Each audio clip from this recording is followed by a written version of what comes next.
and track B. That's of interest to folks. So feel free to bounce between each if that interests you. So I would like to introduce our first cohort participant to the stage. It is QLED Cures. Hi everyone. Alejandro here, CEO of QLEDCures. I'm gonna share my screen now. Can you guys hear me? Yes. Roger. Okay.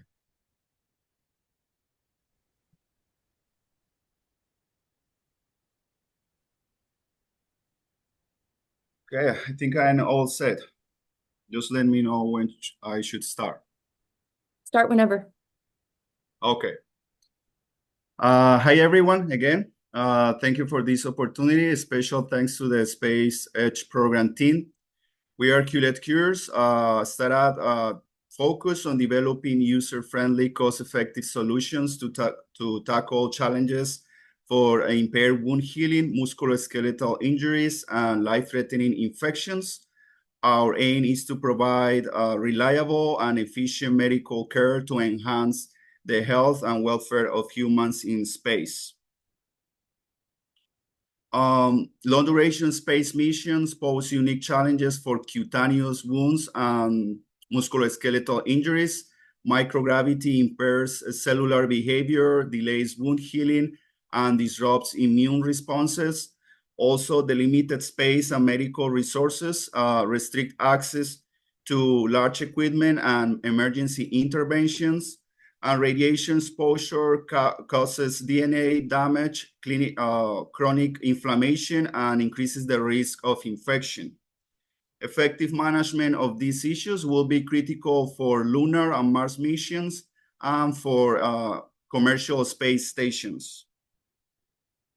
In order to tackle these challenges, we propose the use of our patented quantum dot light emitting diode, or QLED technology.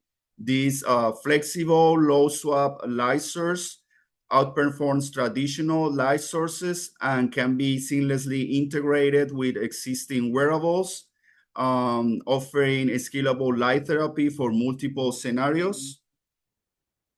We propose 3 key QLED applications initially. These are wound healing, musculoskeletal injury recovery and pain relief, and prevention or treatment of wound infections. These QLED solutions promise ergonomic and cost-effective care for extended and complex space missions.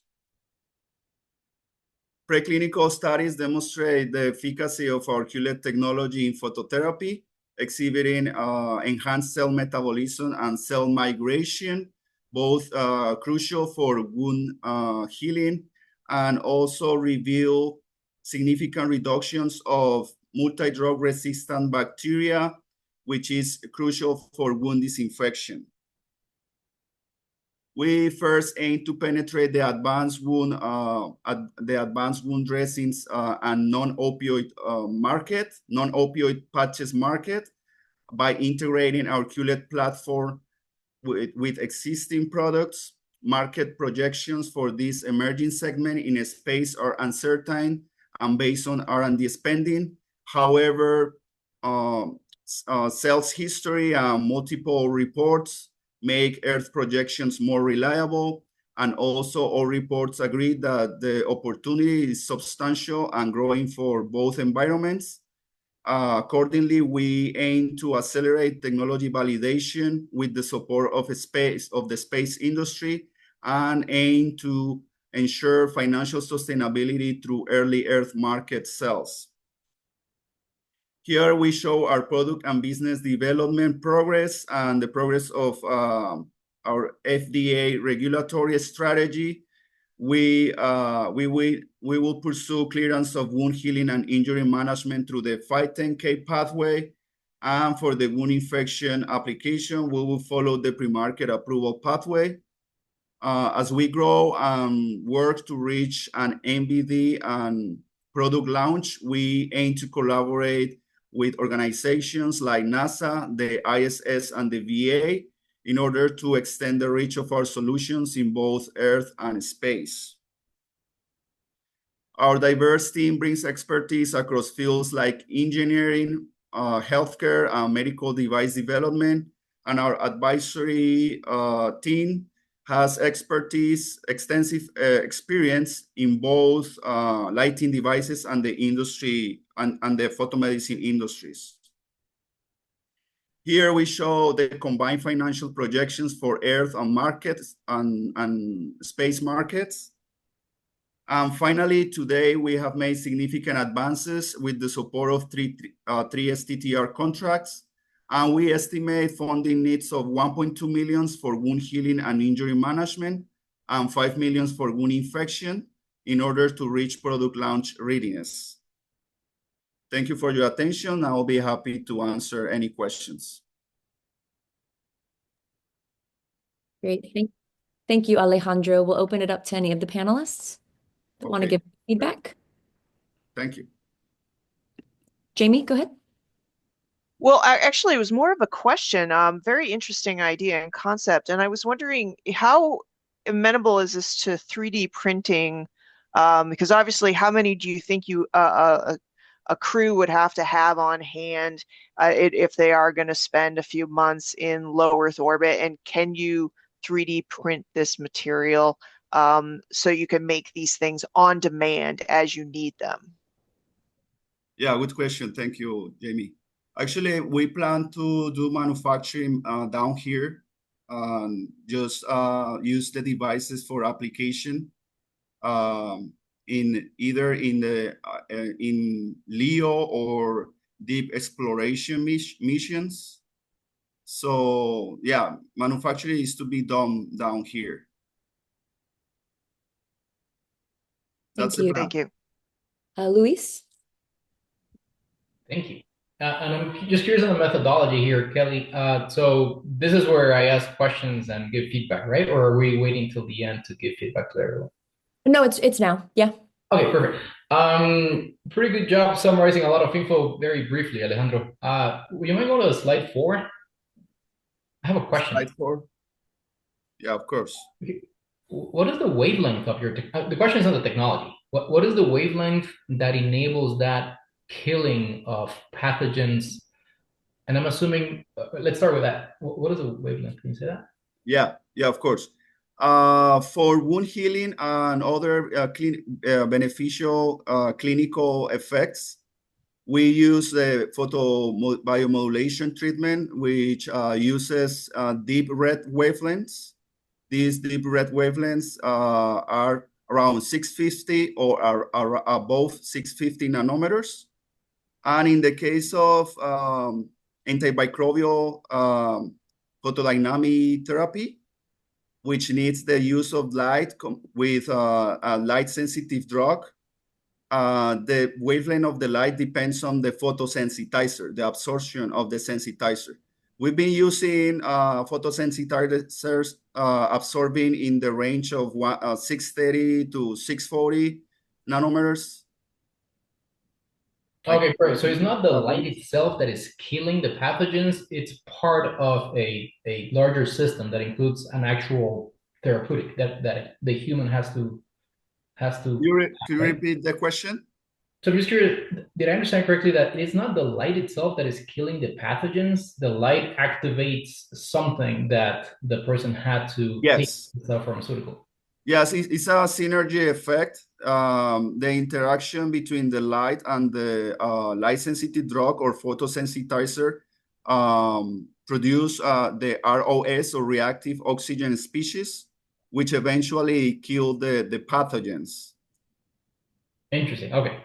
Thank you. Yeah. Appreciate it. Damon? Of course. Good morning, and Alejandro, very, very nice briefing.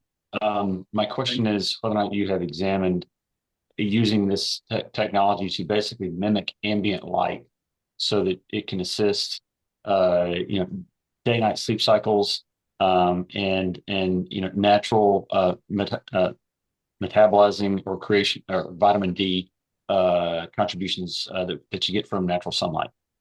Over. You mean Ray Lanzafame, let me answer that one. The wavelengths just for let me that introduce him. He's the application would CMO be of our blue light. company. would be different wavelengths from the red. But the photobiology is actually well studied.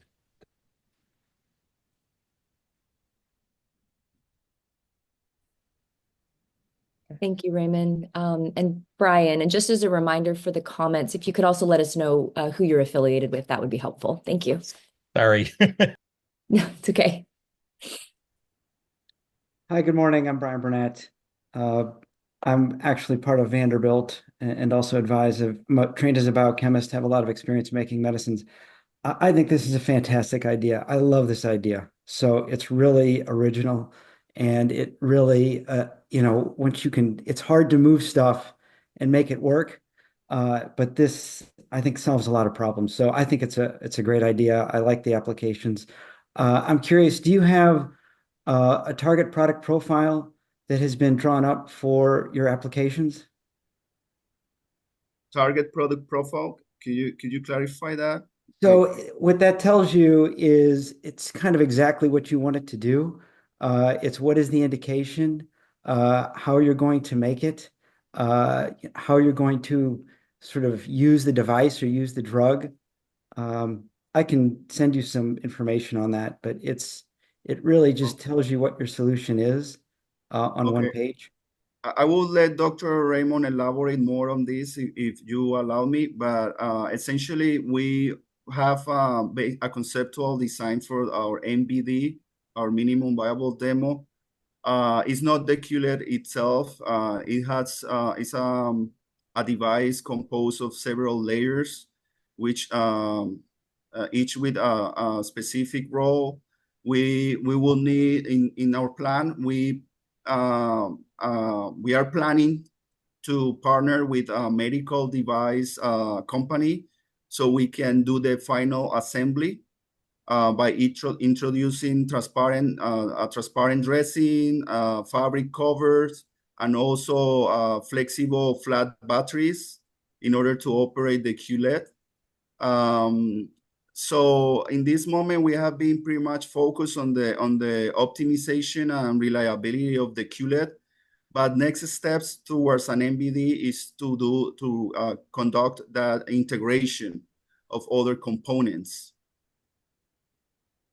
Okay, thank you. Now, if Dr. Raymond wants to add something to that. Yes, Ray Lanzafame again with QLEDCures. So if you think of the schematic that Alejandro has there, you could think of that as a platform technology, and the patient side of that would be to the left of the transparent dressing. So you could apply that directly, for example, to a wound. You could add layers to that with photoactive agents or things like microneedles and other biologics or otherwise. But in concept, you could think of that arrangement shown there as really the platform that could be applied to a number of applications. Thank you, Raymond. And then the last question comment, Colleen. Hi, thank you, Kelly. Good morning. What a great presentation. I had two questions. One, how many of these would you need on station? And how long do they last? Good question. Thank you, Colin. Actually, we are working to improve the not only the shelf life, but also the operating lifetime of our QLEDs. We need to care about the storage lifetime and also operation lifetime. So far we can we have QLEDs that can last more than 2 months in storage, and also are able to operate with relatively constant conditions for 5 hours. That's how we have been able to perform our preclinical studies. And how many in a station? That's a good point. I think that That's something that we will need to figure out eventually as we move forward with the specific space applications.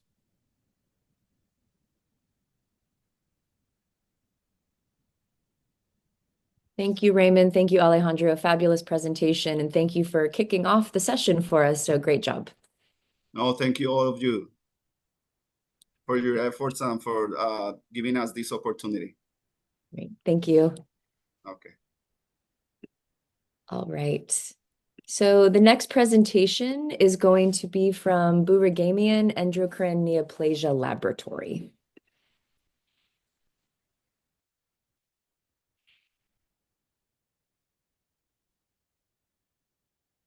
Good morning. I'm Naira Baregamian, and on behalf of our Endocrine Neoplasia Laboratory team, I would like to thank the Space Age Foundation, as well as Vanderbilt University, for electing our group to participate in this exciting inaugural cohort of the Space Age Accelerator program. It was truly a remarkable experience for us. 1 second, I think. Our laboratory's cutting-edge technologies encompass pioneering work that we've performed in developing a comprehensive patient-derived endocrine organoid program that was further adopted for high-throughput drug screening platform technologies of novel cancer therapeutics, which we're also involved in developing. And most interestingly, in our expertise now is also extending to cancer radiopharmaceuticals. And our technologies serve as a foundation to enhance personalized patient care. And with the last 3-4 months of Space Age Accelerator training program, we certainly hope to take our technologies further into the space. To date, there are no commercially available high-throughput screening platforms using organoids for pharmaceutical and/or patient tumor drug response testing and profiling it. And certainly none of this technology exists yet in space. We offer a two-pronged solution that will leverage our promising organoid platforms as well as our high-throughput testing platform for precision medicine and space pharmaceutical applications, while we also attempt to minimize the biohazard risks associated with cancer radiopharmaceutical synthesis by using low Earth orbit and/or potentially lunar manufacturing. We've identified a major competitor with initial space experience. Merck has successfully synthesized the chemotherapeutic drug Keytruda with higher purity and gravity, and most notably, they do lack, just like most pharmaceutical companies, three-dimensional organoid testing platforms for their drug response testing. In contrast to Merck, we have developed a ready-to-use 3D cancer organoid high-throughput platform technology that offers not only individual patient tumor profiling services for a particular conventional chemotherapeutic drug response, but also for screening against novel compounds, as well as the novel radiopharmaceuticals that we are synthesizing in the lab. The service can be made available readily to cancer centers, private and academic institutions within a short period of time. And of note, as you know, since this is a major lacking technology in USA, Merck has recently acquired Hub, the European major organoid company that is going to position Merck as the biggest pharmaceutical company that could monopolize the market. And therefore, our entry into space industry seems critical to us. So as you know, cancer therapeutics is a massive industry, and the opportunity for us here is vast. With a projected rapid growth of industry within specifically North American market, we feel that we can capture between $2 to $3 billion of North American market once we become established. And space industry in itself is a rapid evolving space, and biotech frontier market continues to grow exponentially.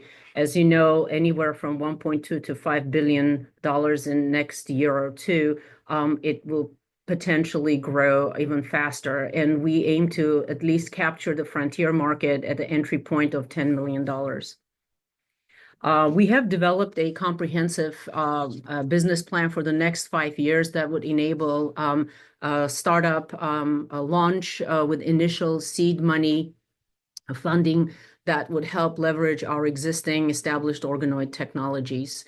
We aim to, in a subsequent year, to engage a critical CROs that would help us complete our patent portfolio and finalize our wet lab establishment, complete with all the necessary bioreactors and space adjacent equipment. And we project that we can begin in early 2027 our early revenue from our high throughput screening kits to start by offering the services to patients and cancer centers and engage our customers for tumor profiling, as well as screening for tumor test response and novel drug therapeutics.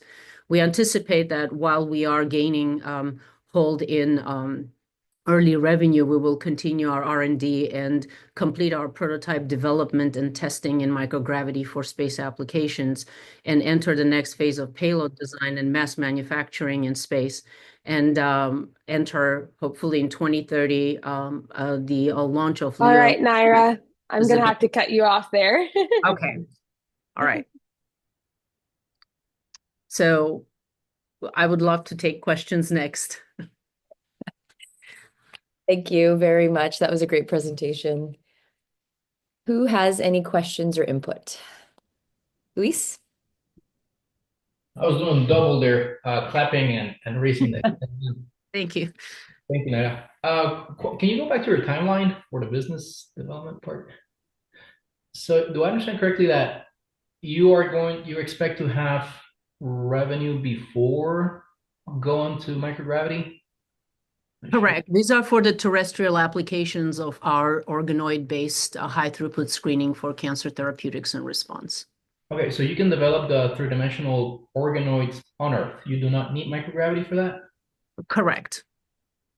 So you see microgravity not as an enabler, but a market, both or neither? Correct. Both, because organoid formation in space will be accelerated, and it will also give us an insight into cancer response in space for any kind of space travelers who may potentially develop tumor and may need to be able to predict their response to therapies available to them in space. Perfect. Thanks for the clarification. Very cool. Thank you. Brian? Hi, good morning. Interesting idea. So organoids work on a lot of different cancers, some better than others. Is there some particular cancer that you're thinking about to start with? My primary expertise as an endocrine surgeon are endocrine cancers, but we have been able to expand through our initial studies to developing organoids from all the aggressive line of cancers. And we are hoping to develop a kit that would target several high risk or aggressive tumors. It could be glioblastoma, it could be triple negative breast cancer, it could be pancreatic cancer, could be others that are rare tumors with very limited biodata or very limited pharmaceutical options. So have you used this platform yet to make patient decisions on therapy? Not clinically. We're in the process of applying for Catalyst funding for us to commercialize this potentially as a kit within a short period of time and affordably. Okay, thank you. Thank you, Brian. Mo? Good to see you, Mo. Good morning. Good morning, everyone. My name is Mo Kenwisher, and I was one of the subject matter experts on the commercialization and business side. It's nice to see you again. Likewise. I have a couple questions for you, Naira. First of all, your slides were really well done, very nicely spaced and easy to understand. I'd like to know who exactly would be your early customers, not the industries or the verticals, but who do you think will be the first customers to buy this? I think these would be cancer patients, or cancer centers or academic or private cancer centers that could offer this as a very rapid patient tumor screening in order to inform their decision for precision therapy of one particular cancer chemotherapeutics or the other. Okay, interesting. Thank you. And then my bigger question, I think, is how do you expect to go to market? are you rolling out a company? You're going to do a tech transfer through your university? Are you going to We stay are within going the to university? discuss this with our university, but I think ultimately this will be as a physician scientist, I am also a clinician as well as a scientist, and so this would have to be charted out with help of Vanderbilt and my team at CTTC to figure out the best possible way to do this, either through Wandry or through a spin-off. But ultimately, I think we have something really exciting that has a very high potential and a rapid application, and it has a fantastic space application that needs to be developed over time. And we possess a unique technology that is not commercially available in the United States yet, neither in Europe, but we do have a group expertise, which was on my slide here, that shows that we are able to develop this and deliver this with the team that we have built. And it would be great for us to really establish this business entity fairly quickly. I agree. Good luck to you. Thank you. Thank you. Thank you, Mo. Adi?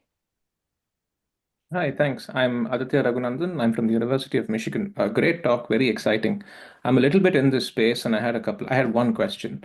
Compared to an organoid, you said you had some need for microfluidics. So basically, how big is the system, and how do you envision this to happen out in space?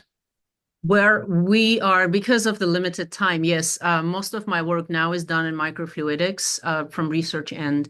And this is where our payload design and high throughput miniaturized design for space manufacturing using microfluidics for the detection and production would be critical. And I think there are a couple of companies that throughout the Space Age Accelerator that we have become acquainted and learned from would be critical. I'm a strong believer that emulating microphysiologic conditions in microfluidics is critical to truly obtaining a biologic behavior of tumor and being able to gauge its response with therapy.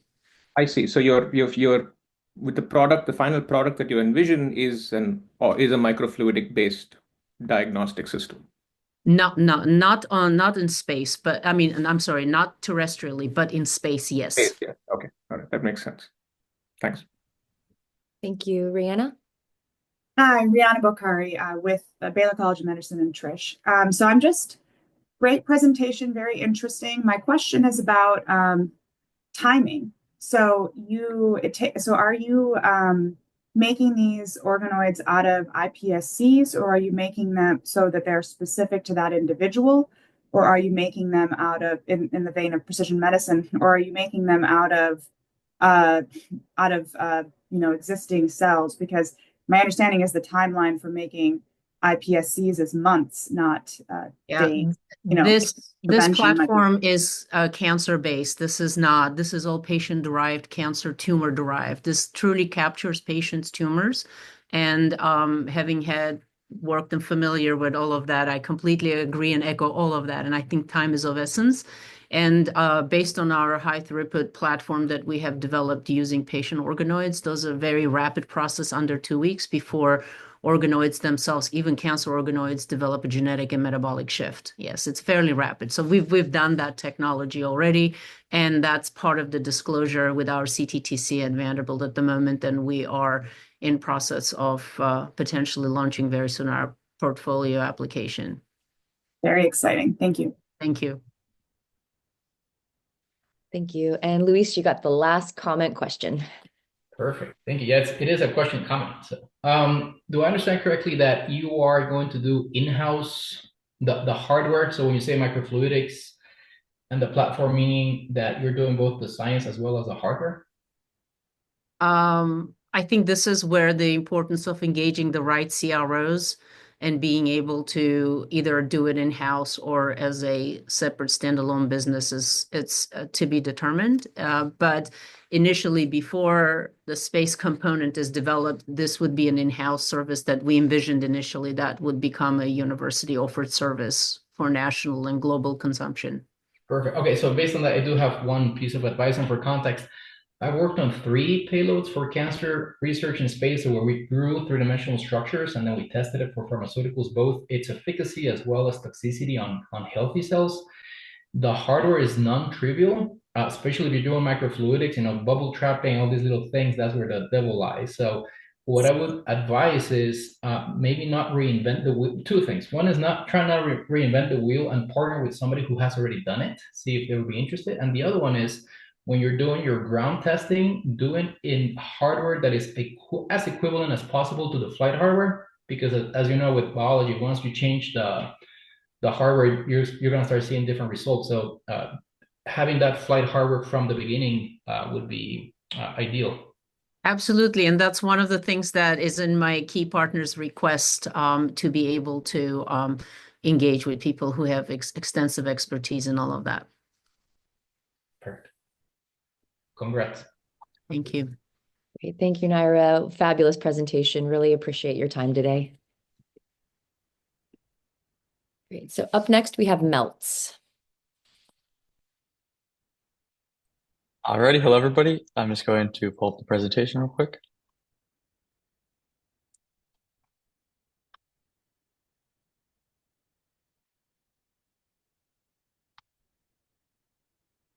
Alrighty, hello everybody. My name is Sam. I'm the founder and CEO at Melts Supplement Strips.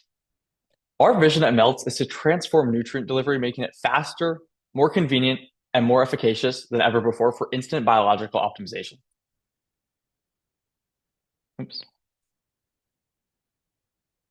Apologies. So 3 out of every 4 Americans are chronically dehydrated, and simply drinking more water is not enough. You need electrolytes to retain those fluids and support key cellular, muscular, and neurological functions. And current supplements don't cut it. 1 out of every 6 adults cannot swallow pills. Many supplements have low absorption rates, meaning that they are not as efficacious. They have slow absorption too, so it takes longer for you to feel better. Things like gummies have inaccurate, inconsistent dosage, leading to reduced reliability. Things like bottles are non-portable and heavy, which especially for space exploration is a huge concern. And something like a pouch requires water, which again is heavy and difficult to transport in situations like this. So this is where Melts comes in. We've combined melted mouth strips that get nutrients into your bloodstream through the oral mucosa in 60 seconds, combined with critical supplements, helping you feel better up to 30 times faster. And Melts are easy to enjoy. You simply take a strip out of our foil pouch, place it on your tongue, let it dissolve, and feel better faster. And so we're focused on rapid support and relief. We're starting with our electrolytes plus energy strip for physical performance. In 2026, we'll be launching our cognitive performance strip for mental performance. And in 2027, we'll be launching our inflammation and pain relief strip for physical recovery. And there's a massive market opportunity here. Our initial target market is endurance athletes in Arizona. So think triathletes, ultramarathon runners, cyclists, those sorts of folks.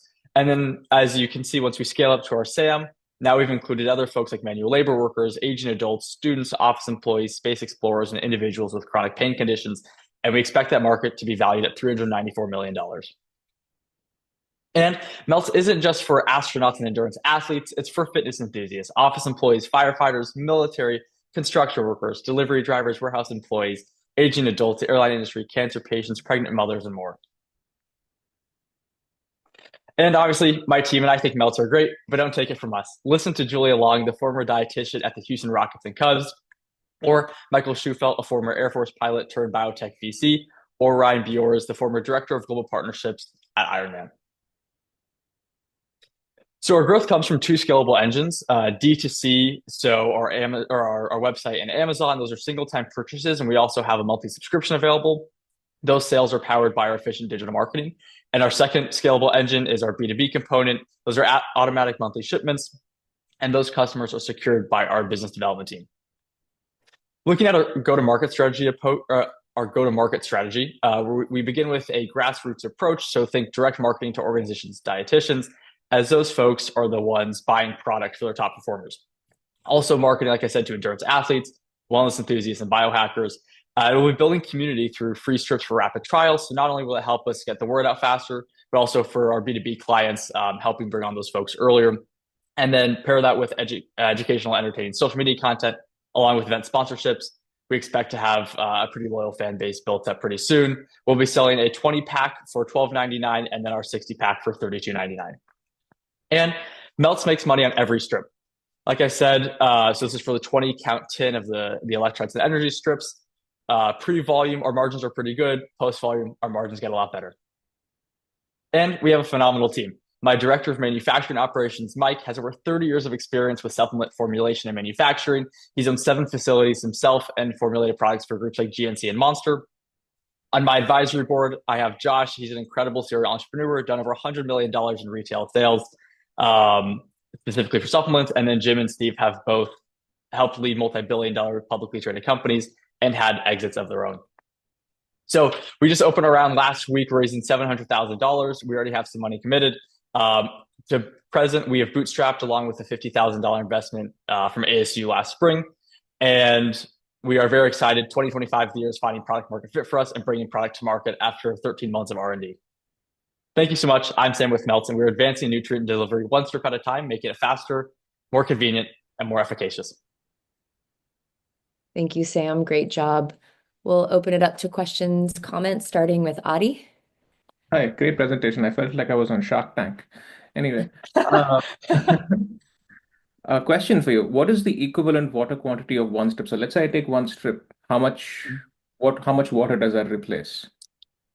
Yeah, good question. So our strips accelerate hydration. So it's not necessarily a replacement for water. You still need water consumption, but it makes that water more effective.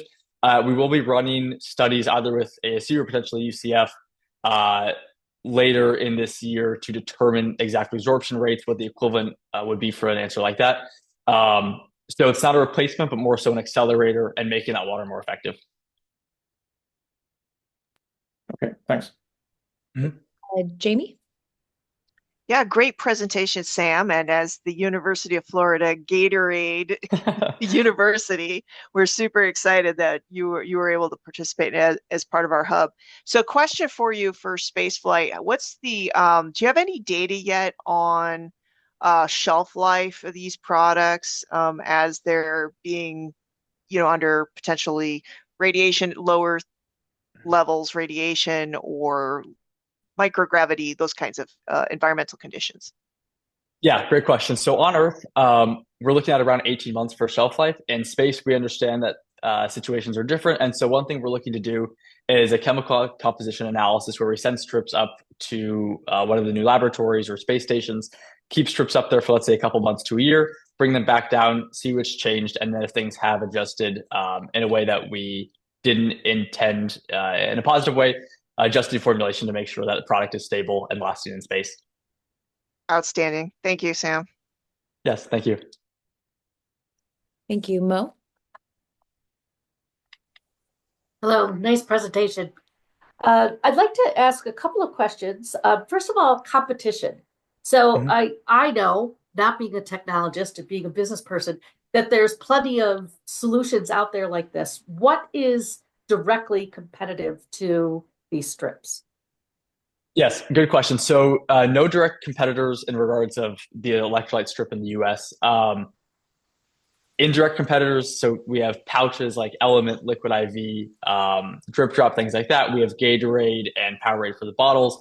There's Noon, who makes effervescent tablets, but basically all those solutions require you to have this bulky, I mean, this is excessive, but a bulky thing of water, and it's that can be hard, whether you're military, space explorers, et cetera, to bring all of that liquid up. And so where we come in, it's the super thin, lightweight, rapid absorption, water-free solutions that nobody else is doing right now. Okay. And about how often or how many times a day, let's just take the elite athletes as an example. How often would they use this? How many strips would they use a day? Yeah, another great question. So we recommend starting off the day with, so a serving size currently is 2 strips. So they take 2 strips, replenish some of what was lost during sleep, and then they could take strips prior to workouts if they wanted to sort of get a head start on their electrolyte balances, during workouts to replenish what's being lost. And then also if they like following workouts, the average consumer we expect to take around 2 strips a day, but for the endurance athletes, they're sweating quite a bit, so they'll likely be taking more. Okay. So I'm just trying to understand out of a 60 pack, how many would they use a month? Yeah, so we're expecting the 60 pack to cover a full month, but we also, like I said, understand that some of these athletes may need more, and so maybe they'll sign up for 2 bags a month, or they also could complement it with other existing solutions. Whereas, let's say a triathlete is on a 100-mile bike ride, for example, they likely are going to have some sort of bottle or two on their bike, but maybe they don't want to get that sloshy stomach from drinking too much fluid, and then they can add in melts into the rotation. Okay. And then my last question is, can you go back to the model, the slide that had your B2B or B2C model, this one. So you've got direct to consumer, and then B2B is going to, where do you think those business to business customers are going to be? Yeah, good question. So different sports teams, for example, we think will be key clients, athletic departments at universities. We just got into a DARPA accelerator with the Navy. And so hopefully military organizations like that will be buying soon. Potentially different employers for corporate wellness and programs, things like that. Okay. That's it for me. Thank you very much. Good luck. Yes. Thank you. Thank you. Brian? Hello. I think this is a fantastic idea. It's, would you call it tang without water, right? And to an earlier question about, how stable it is, I think that's partly what's so attractive to this idea, is that you can change your, whatever the container closure is, to make it much more adaptable to be in space. It's much easier to do that with something like this than most medicines. So anyway, I think it's a great idea, and it has a lot of applications. So very well done. Thanks. Thank you. I appreciate that. And just for a quick reference too, this is what the pouches look like that the strips come in. There will be artwork, of course, on the outside, but very thin aluminum foil pouches. Thank you. Brian, or sorry, Brian, you just went. Luis? Thanks. That was a really cool pitch. Really well given, Sam. Good job. An advice. So I can see the defense part of the market being something that you could really be looking into. Just wondering if, I guess the advice is to look into SBIR or STTR opportunities from both DARPA as well as the Space Force. The Space Force budget is bigger than NASA's. So just to keep in mind that not only DARPA, but perhaps Space Force is an opportunity for you to get non-dilutive funding. And then the question is, what do you have in mind regarding FDA approvals? Is that something you already have on the radar, or? Yeah, so thank you for the tip. We're looking into those, and I'll definitely look into the Space Foundation program or funding, because I haven't looked into that yet. So the beautiful thing about the supplement industry is the FDA does not force you to undergo the same sort of multi-year testing that a pharmaceutical product would. And so our manufacturing facility, they're a pharmaceutical manufacturing facility on the East Coast. They're an NSF certified facility with the GMP certification as well. And so those certifications get passed down to us. And then with talking with groups like, for example, the Rockets, the Cubs, they've shared that as long as we have those certifications that are being passed down to us through our manufacturer, we're good to go. We have all of the certifications and trusts needed to ensure that our products are clean and will be able to be used by those folks. Very cool. Thanks, Sam. Thank you. Thank you. And the last comment question, Scott. Thank you, Sam. I thought that was a really great presentation. It was very fluid and concise and informative. I hear a lot of terrestrial applications, and I guess part of what I'm wondering is actual space applications for the product itself. Does your technology allow, for example, for customization to use the same kind of strip concept, but to provide other types of enabling or other types of supplements, for that matter, in space? Yeah, great question. So that's something Dr. Foster and I actually discussed towards the beginning of the program, is the potential to 3D print the strips on an as-needed basis with variability in the actives. And so it's definitely something that we are looking into in the future, making the strips more useful and also potentially having to ship up less materials to manufacture those in space. Thank you. Yeah, thank you. Unless there's no 30-second comments, we're going to go ahead with the schedule. So going once, going twice. All right, Sam, fabulous job. Thank you so much. Yes, thank you. All right, next up is Neomatter.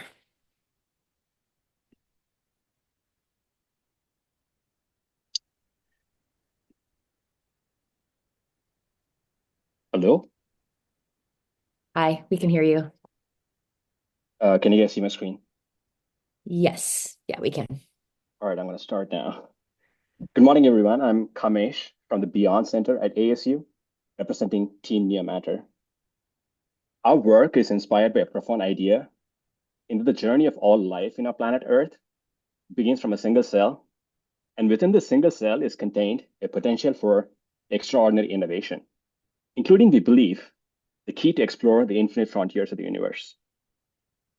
At Neomatter, we would like to tap into this fundamental unit of life to engineer human health on Earth and in space. We see a unique opportunity to develop dual-use technologies by focusing on the problem of aging and cancer. And we chose these two problems because they have striking parallels to what happens to patients on Earth and to astronauts in space. On Earth, cell therapies for these conditions, they have an established market. And in the space sector, we see an emerging market driven by a need to support complex astronaut missions and the potential for space tourism. And we see a future where no matter if you're a patient on Earth or an astronaut in space, you'll have access to your own cells to address healthcare challenges in a personalized way. The problem in space is radiation. It's one of the most significant barriers to long-term exploration of space. It not only increases cancer risk, but it also accelerates aging. In fact, the further one goes away from Earth, the higher the levels of radiation. A 2-year-long mission in Mars is expected to up one's chances of getting cancer by 5 to 10%. And that's a significant risk. Back on Earth, there are similar challenges when patients are administered radiotherapy treatments for cancer treatment. For radiotherapy treatment of leukemia, bone marrow cells, which are cells that are critical for formation of mature blood, they often bear the brunt of radiation treatments, and they often suffer from cell death and injury, and this is thought to be one of the primary causes of patient mortality. And current drugs for cell rejuvenation, they have limited efficacy. And treatment options for radiation injury, like cell transplantation, the market is currently valued at $2.8 billion, and it's still growing rapidly. Thankfully, nature has solved some of the problems associated with radiation resistance, in that there are extremophile cells like tardigrades and radiodurans that have been known to withstand radiation resistance 3,000-fold more than what humans can. And the way they do this is when these cells get subjected to ionizing radiation, the factors that come and repair their DNA or scavenge for free radicals. Interestingly enough, some of these radioprotective genes, they may also have anti-aging properties. And tying this all together, we see a common solution to radiation challenges in Earth and in space. And we believe the key solution is to engineer stem cells. And just a step back, what are stem cells? Stem cells are cells that can transform into specialized cells, like the blood cells, the bone cells, or the muscle cells. And at Neomatter, what we want to do is to mine the genomes of extremophiles that we just saw earlier and transfer the property of radioprotection to these engineered stem cells. And in this case, we want to make radioprotective bone marrow stem cells. As one can imagine, we can point our platform to other cell types, which also have interesting engineering aspects when applied to space.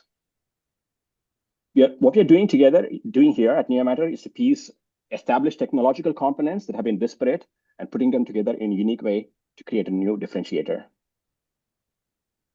Our plan is to work with nonprofit and academia through research agreements to de-risk fundamental research. We've identified some potential industry partners to de-risk product market fit.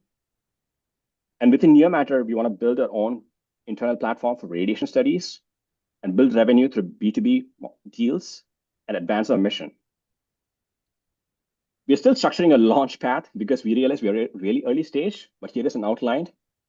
Where we are at now is that we have identified a preliminary market we have done preliminary market analysis. We're looking to build investor and pharma relationships and mechanisms to deal with academic labs for lab access and data exchange. And we have some strategies for fundraising. I can dwell into this data later. I just want to thank my team who have helped me participate in this accelerator program, especially Professor Sarah Walker. And I'm a synthetic biologist with over a decade of experience. having worked on complex genetic engineering projects with Professor George Church. And I want to thank my ideation team at ASU for helping me with this, refining my hypothesis and start concept.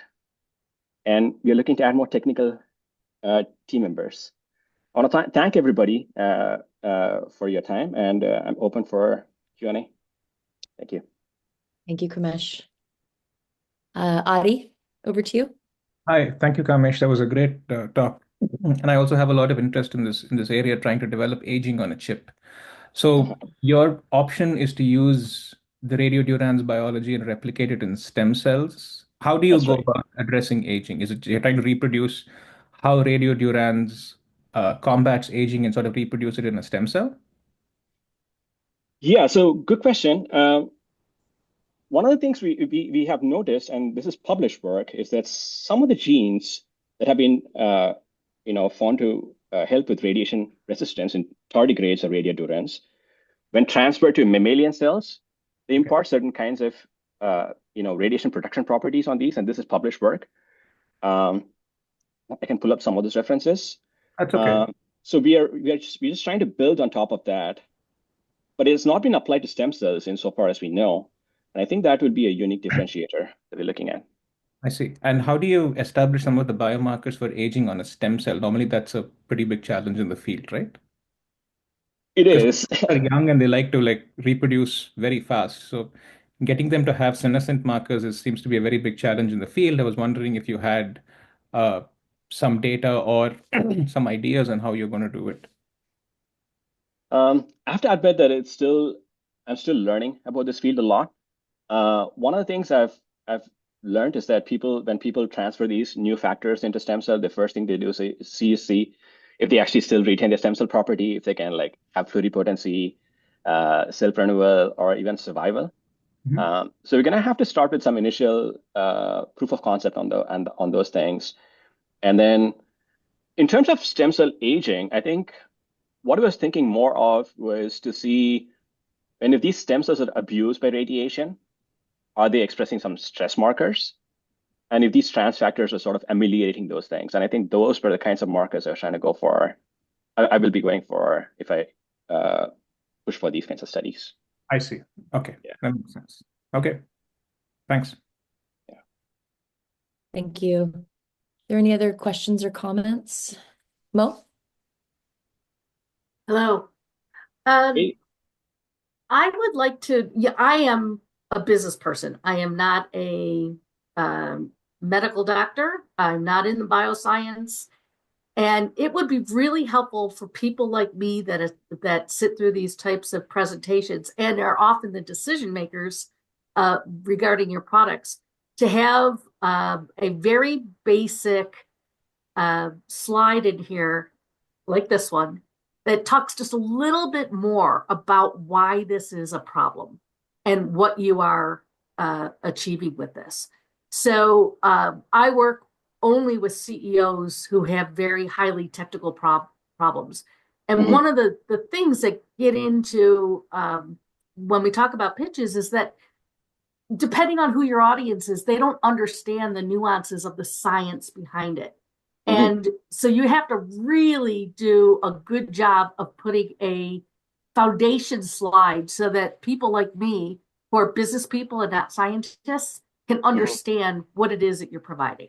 So this is just a piece of advice for future pitches to include something for the audience who is not highly sophisticated in the science of this, but understand how to bring products to market and how to buy products like this. Well taken. And I would say I had some technical challenges talking about the business side of it, because talking about the business side, in fact, also needed a lot of technicalities.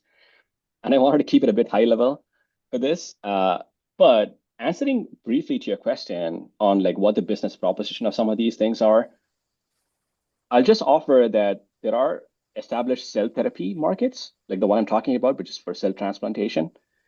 They are looking for new kinds of solutions to be able to deal with radiation risks, associated with radiation risks, and being able to provide new solutions for them. That would be the winning business deal that we are looking at. I don't know if that helps answer your question.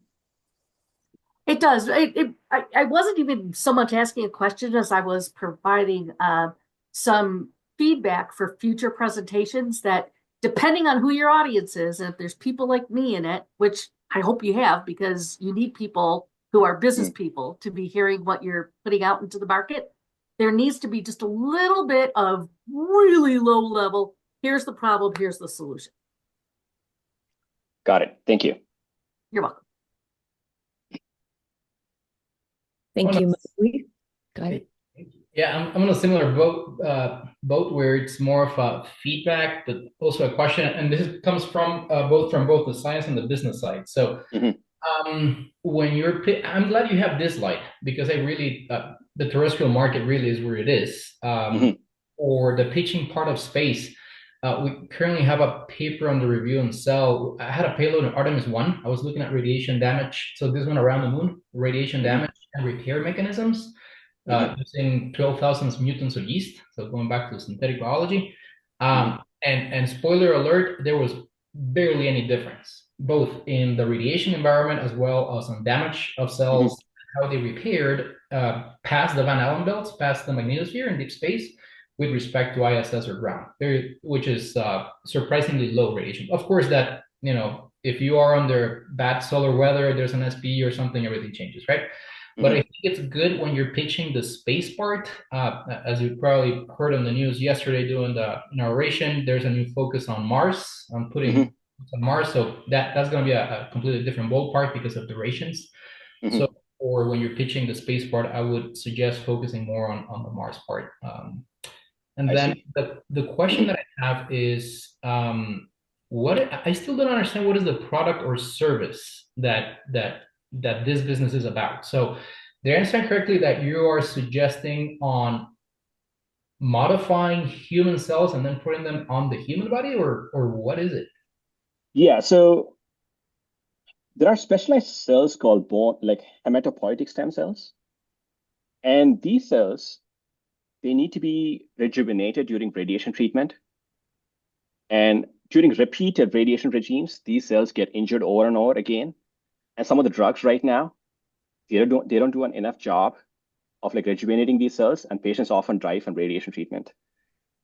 The idea is to replace hematopoietic stem cells, which are engineered to be radioprotective, and administer them to patients. And the idea behind that is that that's going to reduce the time it takes for these kinds of cells to rejuvenate from radiation abuse. And that will be one of the first lines of product that we're looking at for this market. I don't know if that helps answer.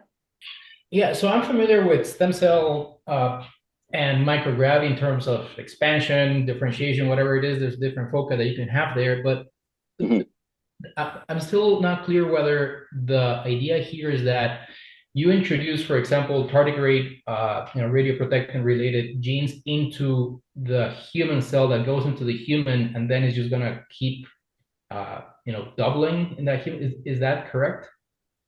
Yeah. So it's going to be. So here's the thing about genetic engineering. We can conditionally switch on these genes and make them stay on until the duration of the radiation regimen, and then turn them off. So there are ways to be able to do those kinds of sophisticated engineering. And that's the idea that I was going for when developing this concept. Okay, perfect. Now, just 10 seconds to wrap up.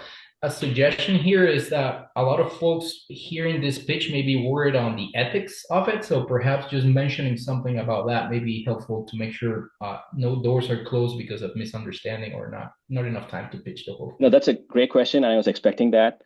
I'm going to say we are not unique in terms of being able to engineer stem cells or stem cell therapies in this way. And there's a concern, as you rightly pointed out. I just want to say that we are not doing any germline editing. We are doing adult stem cell therapies. But we are definitely cognizant of some of the ethical issues around it. And I want to say that what we are focusing on right now is probably one of the still mainstream cases, and we don't anticipate too many issues with trying to deal with that. Thank you.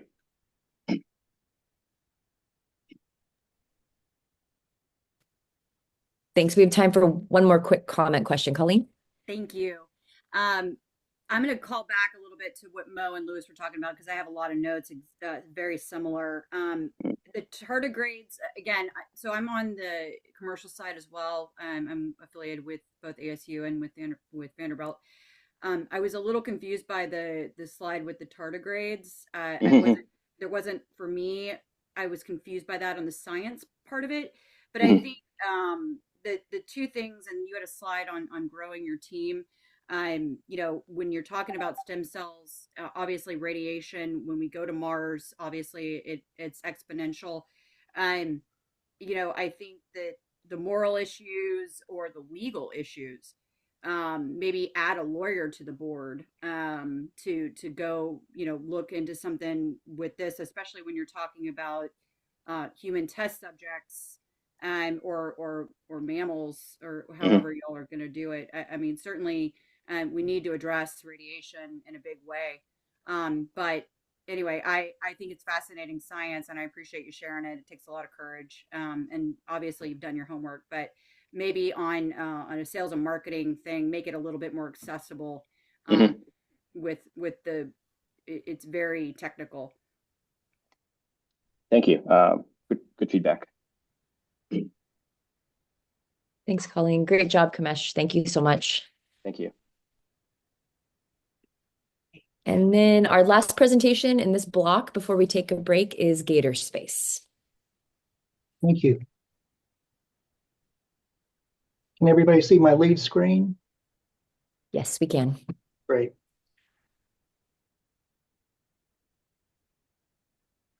Hello, everyone, and thank you for the opportunity to present today. I wish to specifically thank Mrs. Ketis Ogborn, the Space Commerce Institute, and the Space Foundation for allowing us to participate in this revolutionary program. I am John Murray, and I'm a member of the Team GatorSpace from the University of Florida. Today, we are excited to introduce to you Gator beads. The problem is that healthcare costs in America are exorbitantly high, accounting for a whopping 17.6% of our gross domestic product in 2023, compared to 8% in other high-income countries. The solution is regenerative medicine. Regenerative medicine is an emerging field which aims to repair or replace damaged cells, tissues, and organs using stem cells. Regenerative medicine offers two distinct benefits. The first is a clinical benefit by improving life by offering new healthcare solutions. The second benefit is the economic benefit. Regenerative medicine has the potential to save more than $33 billion over 10 years. The global market for regenerative medicine is projected to grow fivefold, soaring from $30 billion in 2023 to $154 billion by 2033. Regenerative medicine involves the use of mesenchymal stem cells, or MSCs. These cells are critical as they turn into other cell and tissue types. One of the densest sources of MSCs is fat. The most common method for isolating MSCs from fat is increasing gravitational force by centrifugation. However, high gravitational forces can damage delicate cell structures, decreasing cell viability and function. The solution is Gator beads. Gator beads are paramagnetic beads which retrieve MSCs from fat by using a magnet and antibodies, not centrifugation. Gator beads use antibodies which the International Society of Cellular Therapy, or ISCT, has determined to be specific for MSCs. For regenerative science partners and collaborators, Gator beads is a patent-pending, peer-reviewed published process, which is gravity and electricity independent for isolation of MSCs from lipoaspirate in a rapid and efficient manner, while offering benefits over other cell harvesting methods to reduce healthcare costs on Earth, to improve lives, and to support regenerative medicine in space. The benefits of low gravity on MSCs are at least twofold. For Gator beads, low gravity should make isolation of MSCs more efficient. For MSCs, low gravity should improve the function of these cells both in vitro, such as in low Earth orbit lab, as well as in vivo, such as in an astronaut once re-injected for therapy. With regard to the method for using Gator beads come pre-programmed with 5 different antibodies. Gator beads are placed in a container of fat harvested by liposuction. The container is then placed next to a handheld magnet. The magnet then pulls the Gator beads and the attached MSCs from the fat. The fat is then discarded, leaving behind the Gator beads and the MSCs for use. Gator bead cell sorting offers 7 distinct benefits: high purity and yield in minutes, speed and efficiency, scalable production for large-scale isolations, cost-effectiveness compared to other methods, simplicity under sterile conditions without complex instrumentation, extended storage, and finally, and likely most importantly, on-demand isolation of MSCs without expansion, which may be relevant to resource-limited environments in space. As seen here, several companies are involved in the production of beads for cell isolation. However, GatorSpace is not aware of any entity using paramagnetic bead technology with ISCT-defined antibodies to isolate MSCs from fat. The production cost for Gator beads is competitive. Gator beads offer 6 key benefits for investors: a growing regenerative medicine market potential, scalability and accessibility, cost effectiveness by reducing isolation hardware costs, a unique competitive advantage in swiftly isolating MSCs in low gravity, partnership and collaboration opportunities, and Gator beads is a future-proof investment as space exploration advances, ensuring long-term relevance and profitability.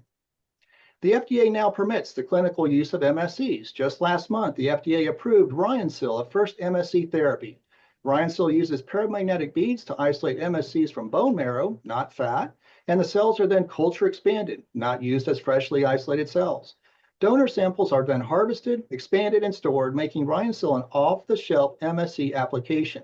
This approval paves the way for Gator beads. GatorSpace includes experts in reconstructive plastic surgery, molecular genetics, and regenerative biology, all dedicated to advancing the field of regenerative medicine.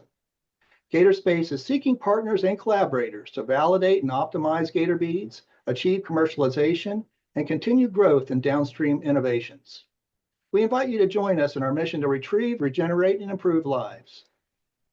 Thank you. Great. Thank you, John. Great presentation. Adi, up to you first. Yeah, that was a phenomenally great talk. I really enjoyed it. I can see the tons of applications on Earth. The question that I have is a space-specific application. Are these beads reusable in space? So can I send a very small amount on my payload up and then just reuse it for multiple cell types? The beads themselves, Adi, I don't conceive as being retrievable themselves. They're about 4 microns, and which is much smaller than iron that would be used for iron transfusions. But the amount of space and weight that it takes up is extremely small. Mm-hmm. Okay. Cool. Thanks. Thanks, Luis. Thanks, John. It's very hard to convey something as complex as this and the business model in a few minutes. So good job with that. Thank you. Following on Adi's comment there, so once you have segregated the cells magnetically, how do you separate the cells from the beads? So we don't. So, as a matter of fact, as the cells continue to grow, Louis, the bead actually comes off, and one could argue, well, maybe it affects the antibodies and the performance of the cell function and differentiation. I've not found that. We've not found that.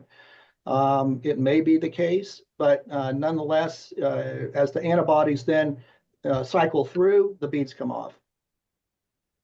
Perfect. Okay. Thank you. Thank you. Are there any other questions or comments? If there is extra time, then may we go one slide back, John? Bet. I was that kid in school with the questions always with a hand raised.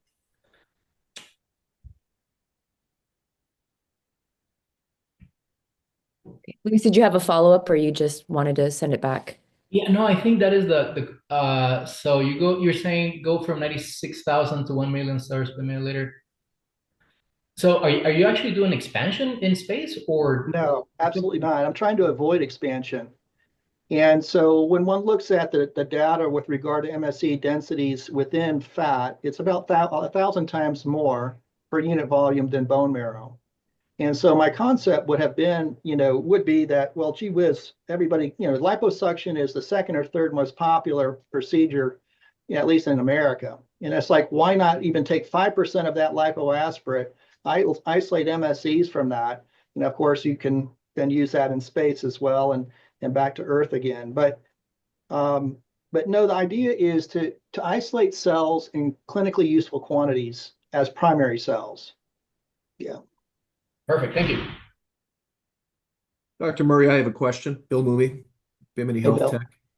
Sir, do you see a clear path towards commercialization or a focused target at this point, or are you too early in development to see what that might be? If you had to guess right now, like a specific target or class that you'd be targeting, where would you see that going? Well, Bill, I'm not entirely sure. This is a TRL level 1 technology, but there, at the end of the day, it's all about both cell therapy as well as tissue engineering. And I could imagine that there would be several entities to be interested, at least in the technology. Currently, the ones those four main companies I did talk, just referenced at least visually. They've not gotten into the microbead space with lipoaspirate just yet.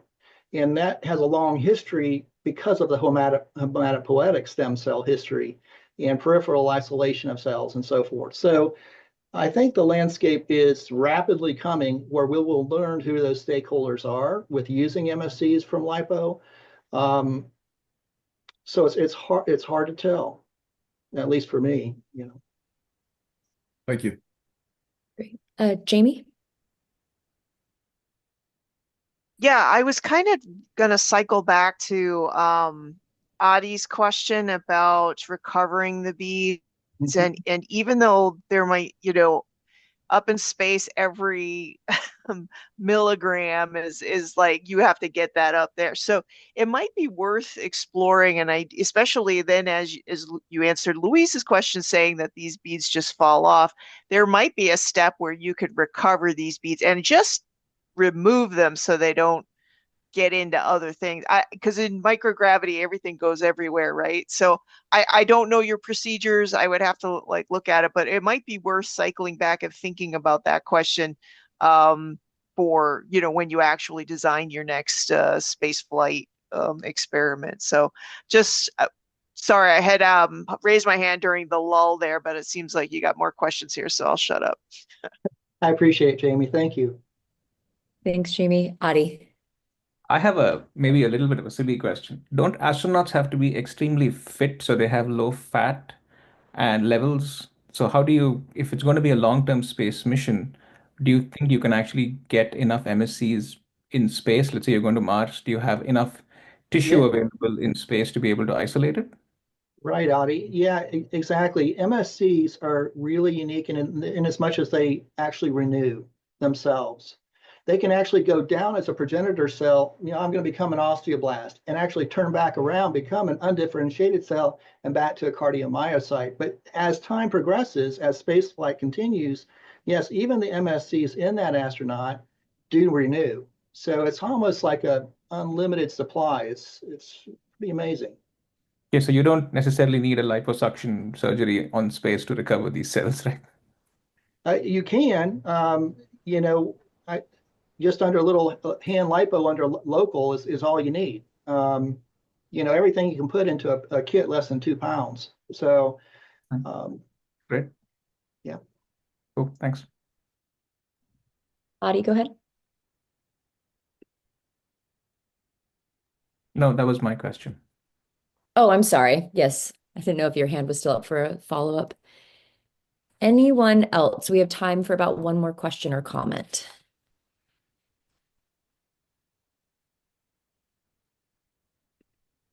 No? Great. Well, John, fabulous job. And again, if more ideas or questions come to mind, just a reminder that the form is in the chat if you want to give direct feedback or comments back to the participants. But thank you, John. That was a fabulous presentation. Thank you so much. I appreciate it, Kel. Thank you. Of course. So we're now heading into a break. So feel free to, turn your cameras off, mute yourself. We're going to be coming back at, I'm sorry, I'm on Eastern time. So it's going to be 1 o'clock Eastern, 11 o'clock. Am I correct on that? Mountain. If you could come back about 5 minutes before, just to give us some buffer, and then we'll start exactly at the top of the hour. So thank you all for participating in session 1. Great job, everyone. Thank you.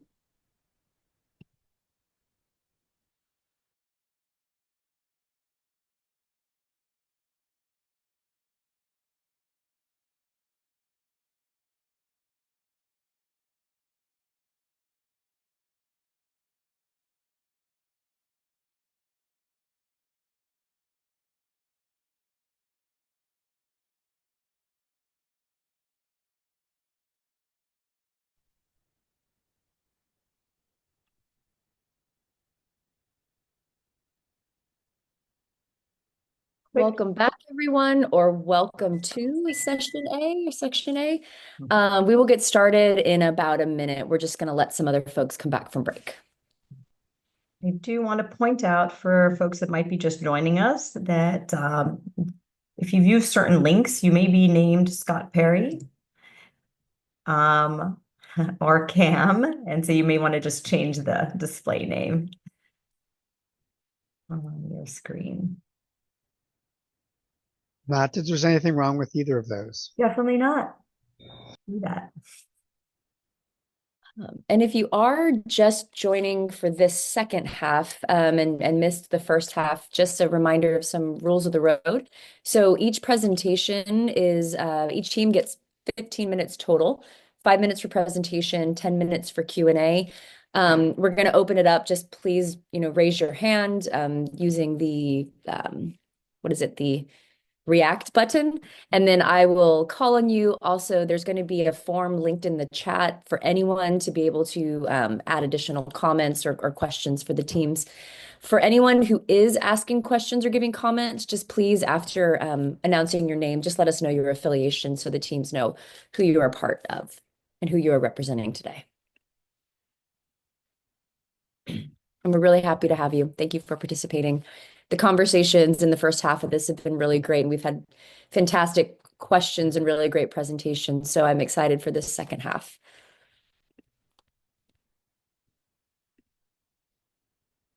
Right. So in the interest of time, I want to be respectful for everyone's days. We'll get started. And this session today, for the rest of this block, is going to have four teams, and we're going to start with Lectra Tech. Awesome. Well, thank you very much. We appreciate it, and we're excited to meet all of you and to hear your questions. So we work in the preventative care and diagnostic sector of space, and that's what we're bridging the gap to get into. Let me share my screen here. Can you all see this? Yes, we can. We can see it. Yep. Awesome. So our goal is to revolutionize muscle recovery for space. So we know now that there's atrophy muscles in space, the longer time that astronauts spend outside of Earth. This is a pretty significant breakdown of this, but astronauts face challenges maintaining muscle health because there's prolonged exposure from microgravity. Our goal is to change the game by providing a novel solution, integrating our patented wearable technology of muscle stimulation and dry kinesiology tape electrodes for the first time to create one comprehensive and wearable system in a way to help with not just preventative care for muscle degradation, but also a biofeedback loop to meet with the station and astronauts on the ground or individuals on the ground as well.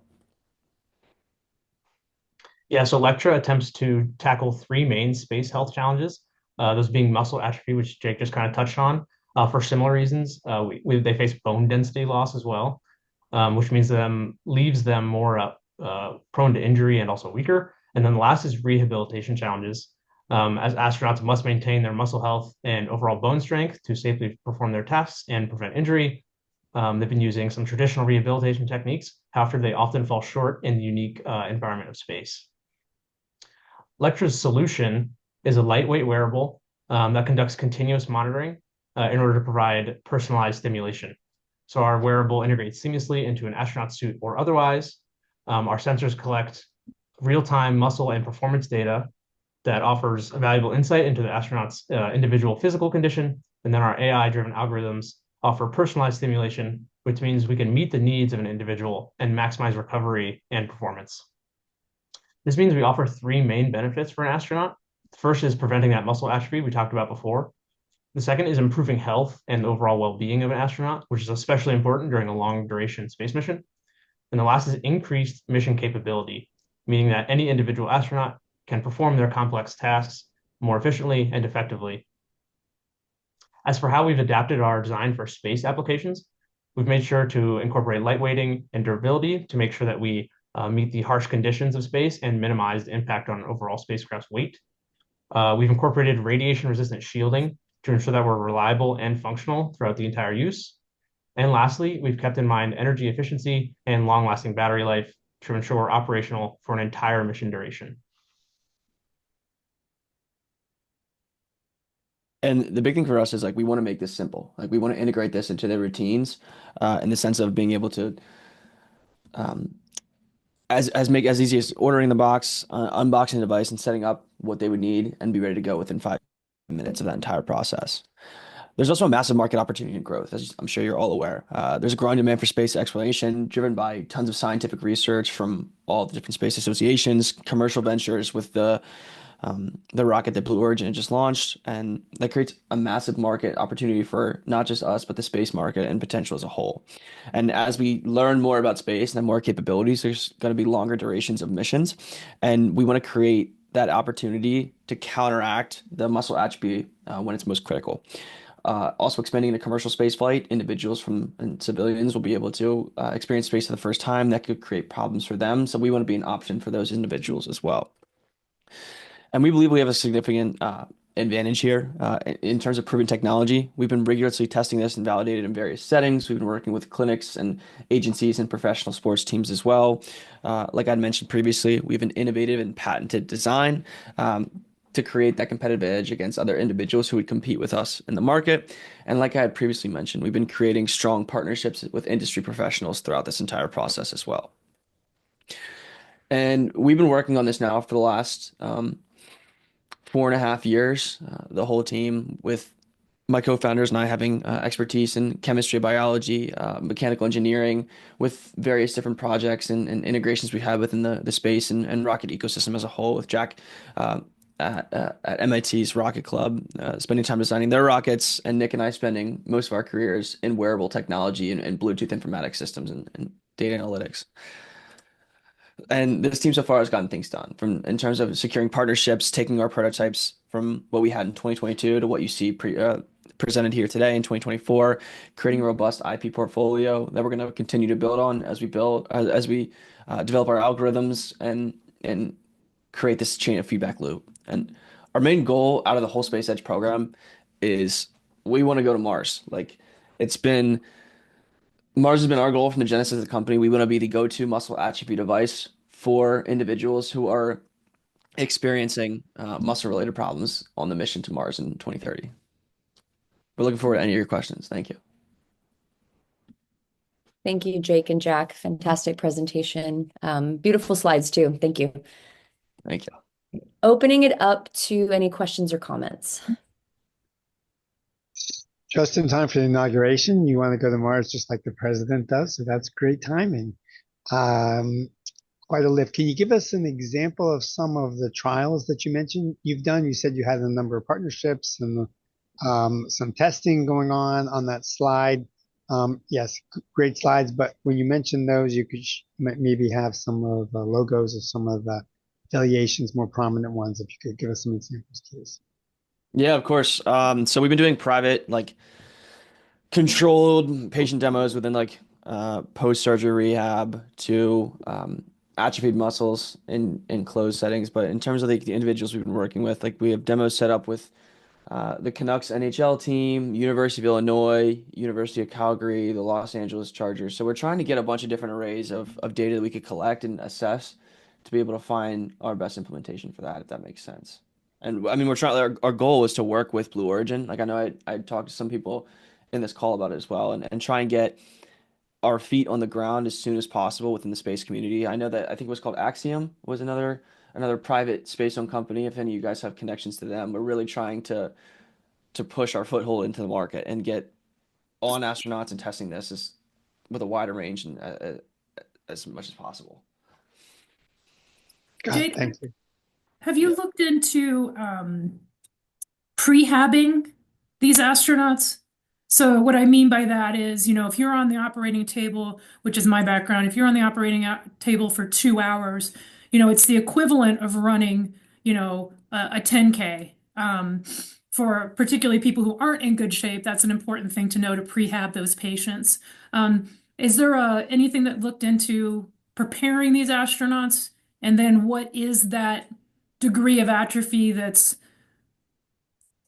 concerning versus what degree is kind of just acceptable? If that makes sense. Yeah, great question. And I feel like there's different ways you can break this down. First of all, it depends on the type of person. It depends on what type of experience they have in space, because it could go from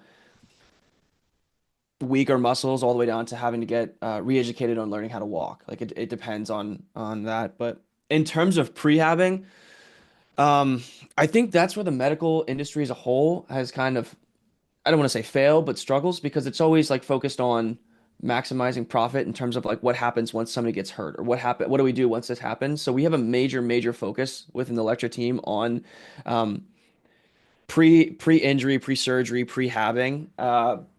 And like we believe there's a massive opportunity for us to implement this into individuals who are preparing to go into an ecosystem like that, like you had said, on the operating table, into the spaceship. I think there's a way to use Lectra to strengthen their muscles throughout that process, so maybe they don't need to use it as much on the ship. Maybe it enhances their experience on these long trips. But it's kind of stuff that we have to continuously pave out as we do more research down the road.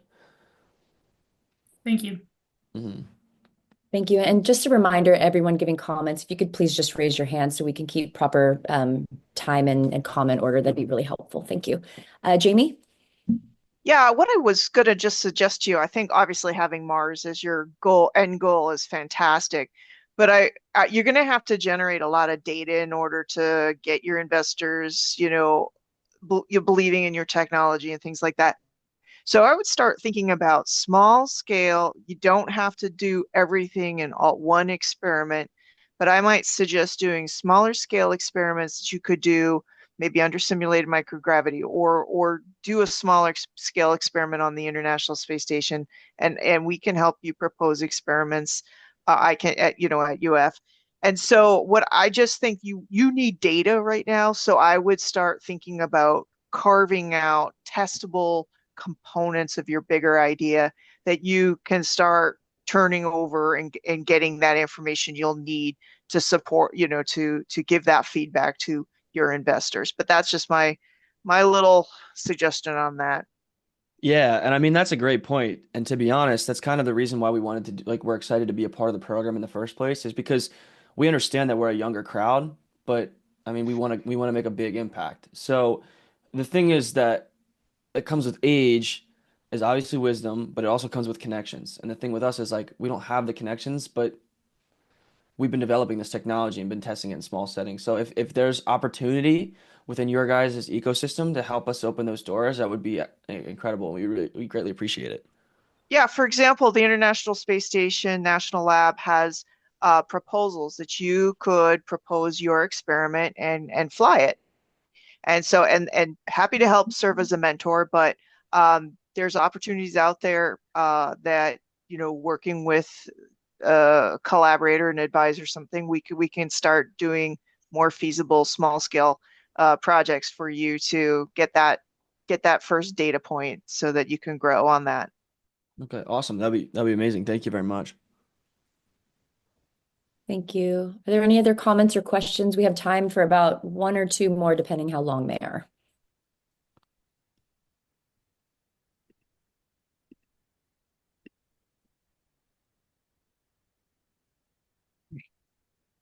Going once, going twice.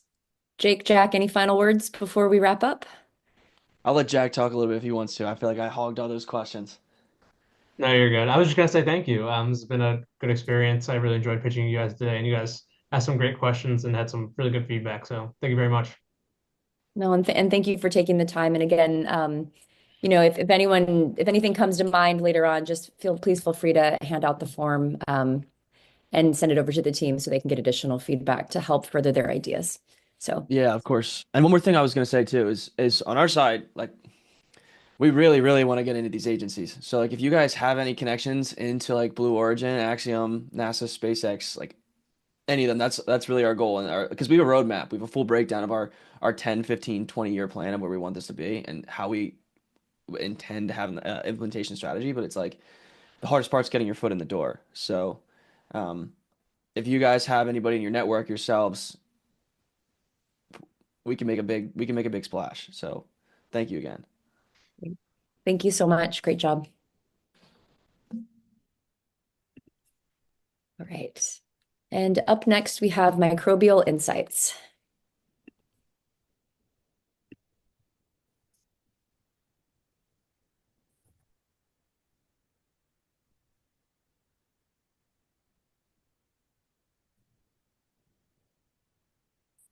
Hi, are we ready to go ahead and get started, Kelly?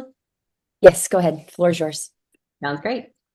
Hi, my name is Dora Taggart. I'm the CEO of a molecular biotech laboratory called Microbial Insights.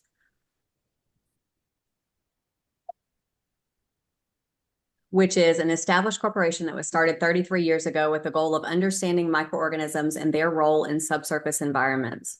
The company has experienced exponential global growth and performed analysis of over 200,000 environmental samples from locations on all 7 continents. We also have a more than 25-year relationship with NASA where we've analyzed hundreds of samples. To help our clients, we have a long-term goal to develop an extraction kit that can preserve samples in the field. This technology has numerous advantages for terrestrial samples and even more importance for the space market, and I'm going to show you that today. Our greatest limitation to producing meaningful data has been preserving samples from remote locations and overcoming inevitable delays that happen with shipping. When a sample is in transit from a location, the community and the soil or the groundwater will continue to change. Some organisms grow in abundance during the transit while others die. This results in the sample representing what arrived at the lab rather than the microorganisms that were collected from the environment at that time. So why do we even care about microorganisms in space? As you can see on this slide, almost any part of a mission to space is impacted by microbes. So understanding the microbial community is critical to the evaluation of the current state of the system and also to troubleshooting effectively when things go wrong. So let me give you a specific example of this need. The Lunar Planetary Institute reached out to us as they are evaluating needs for future Mars missions. For humans to colonize Mars, we have to be able to mitigate a compound called perchlorate that is present. The problem is perchlorate, even in very small amounts, is toxic to humans as it interferes with our thyroid. Perchlorate is also found here on Earth, and the good news is there are microbes that can degrade the compound. So in order to colonize Mars, we need to be able to remediate this compound with microbes that are found there on Mars, ones that we take, and start to optimize that process.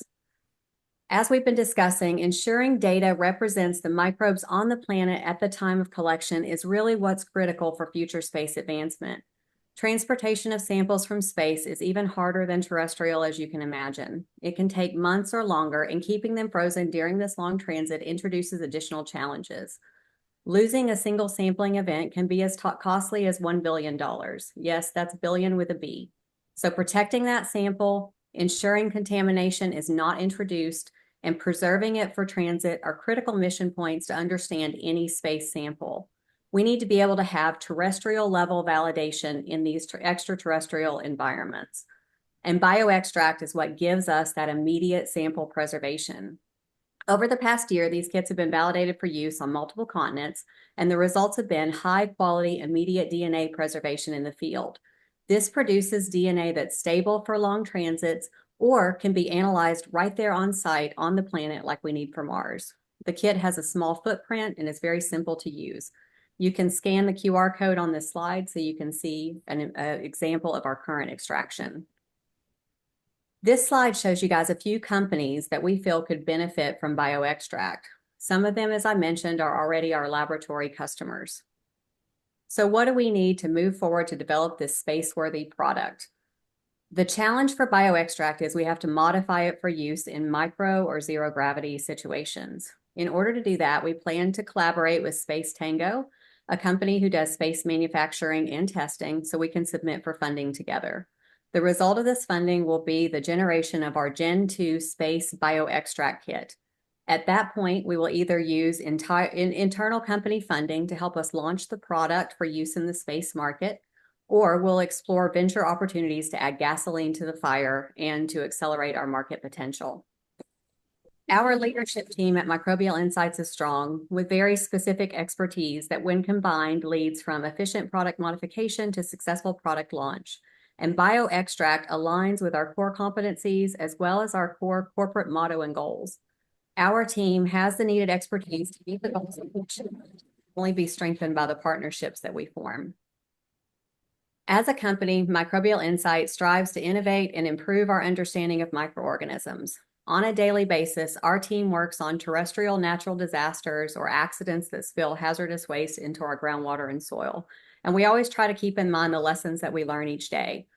By using our prior corporate experiences, we can do this for the space market. And we know that microbes are the key to harnessing the power of subsurface environments on all planets, not just here on Earth. And bioextract is the linchpin technology that's going to give us that ability. Thank you for your time, and I'd love to take your questions. Great, Dora. Thank you. Open to any questions or comments. Robert. Great job. Thank you very much for your great presentation. And of course, thank you for all the presenters today for such an amazing job and amazing program. So Space Tango is also a great company. And can you tell us where you are in that partnership, and have you targeted any specific RFPs that you're looking? Yeah, great question. So we actually had a meeting last week. We're going to submit for the NASA RFP that just came out for a phase 1 proposal. So we've sent Space Tango up some example extraction kits that we have, and they're looking at what plastics modification and recommendations they have so that we can make sure to incorporate all of that into the proposal submission. So Okay, we're great on job. track Let to be submitted. let us know if we can help with that. Good Okay, job. thank you. Erock. Hey, everybody. Erock Christopher. I'm the founder and CEO of Biz Famous Ventures, investor. I have lots, not to say lots, but some very good relationships in the world of VC, especially in the space sector. And also just in some interesting, like just space companies. And was curious to know, one, when did you acquire the domain? Because that's a fairly, what I'd call reputable, credible domain. So that's question number one. And then if I'm going to summarize what it is that you do in a soundbite, like correct me if I'm wrong, but in essence, is you're maintaining the integrity of the test samples that you're bringing for outer space to make sure that the data is not contaminated. Is that a kind of a good summary? That's correct. So we want to make sure we capture the microbes that are present on the planet and that they haven't changed when trying to get to the analysis point. So that's what these kits will do, is to preserve the DNA and extract it right there on site. And we got the domain, just as an aside, we were formed in 1992 as a technology transfer from UT, the University of Tennessee in Knoxville. And our original founder was smart enough, early days of the internet, to go ahead and grab that. So we're lucky to have microbe.com. Okay, because that's an asset to some extent to show credibility. And then I don't know if this is the venue or forum to get into the financial side of stuff, or do we prefer to keep it like higher level topical stuff? I guess that's a question for you, Kelly. You can go ahead and ask financial question. Is your target audience is going to be other organizations that are going to take you across space? So SpaceX, NASA, are these the clients that you're looking to come in and are you looking for them to fund or become customers of what you do? So we already have NASA, for one, and some other space affiliates as a customer, but we extract the samples and analyze them for them after they get transited back to Earth. And so there's question always, did we introduce microbes? Did the community change while it was being transited to us? What happened? So our goal would be to capture them as a customer immediately, because this kit gives them an immediate need that they have for it. So once it's adapted to space, we'll make that transition. So they'll be a customer. But I think also, grant funding opportunities through NASA would be easy because we do have a relationship and reputation with them already. So that's kind of an easy end for us to get funding. And then it will be expanding that to all the different sectors that maybe we don't work in immediately, to be able to get, different investors or different customers that are interested in those market segments. All right, cool. I could keep just drilling, but I want to make sure that I reserve time for everybody else. I think Bonnie has her hand up as well, so I just want to be respectful of time. Thank you. Thank you for that. Bonnie, go ahead. Dora, what's your competition out there like, and what is the barrier to entry in this? So that's question one. I have two, I guess. And then you said that you process the specimens when they're upon return. So I guess, are you addressing two gaps? Is it pretty much the collection is and the preservation is the primary gap? And then that processing, what is that? And then do you have competition, I guess, in either space?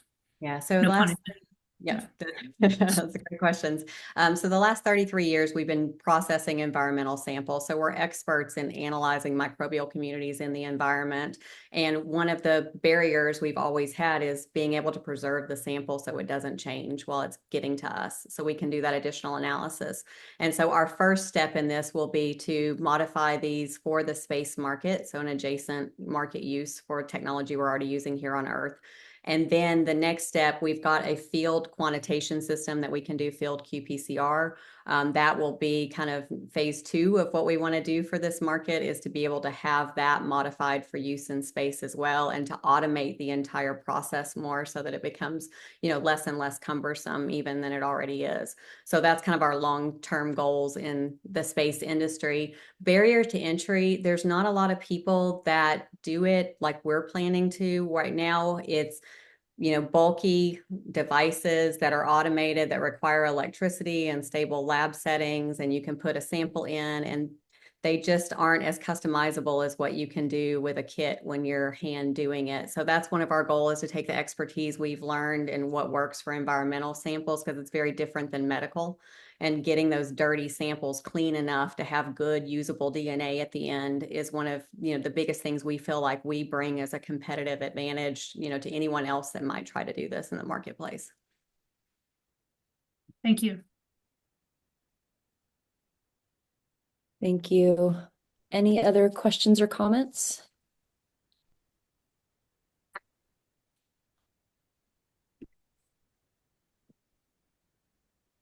No, Dora, any other words that you want to share, or anything that you want to make sure gets across in the time remaining?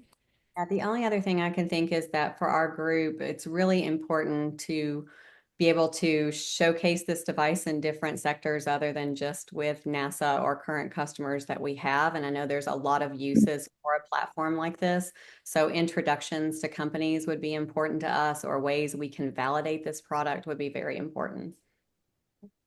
One other comment that I have, and again, I don't know to what extent the accelerator, is training, and again, we're condensed for time, and so this isn't a reflection of just this ecosystem, but always a huge believer of, if you can create some sort of visual imagery of an analogy of what you do, super helpful. So if you can create an association with it, that's fantastic.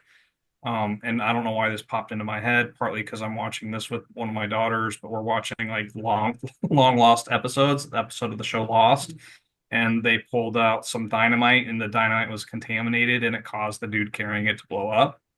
So that's like, hey, we don't want to have that happen when people do this with space, and you really anchor that. And now every time you probably see dynamite, you'll think about maybe this conversation, and that's hopefully what you want either in the investor or the business development space. So that was it. Thanks very much. That's a great point. Yeah, the easy association. Bonnie, go ahead.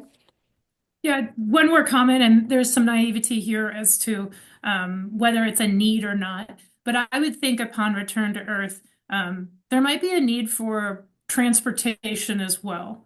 So once it's been to your lab, or if it needs to go elsewhere, ensuring that transportation is done in such a way that it's continually preserved, I guess. So additional potential capability. Yeah, usually we're kind of the endpoint of the analysis. There'll be data so then there'll be data transfer of the numbers or genera of organisms identified, that type of thing. Okay, thanks, Dora. Great job, Dora. Thank you so much. Great presentation. All right, next up we have Astroflexion.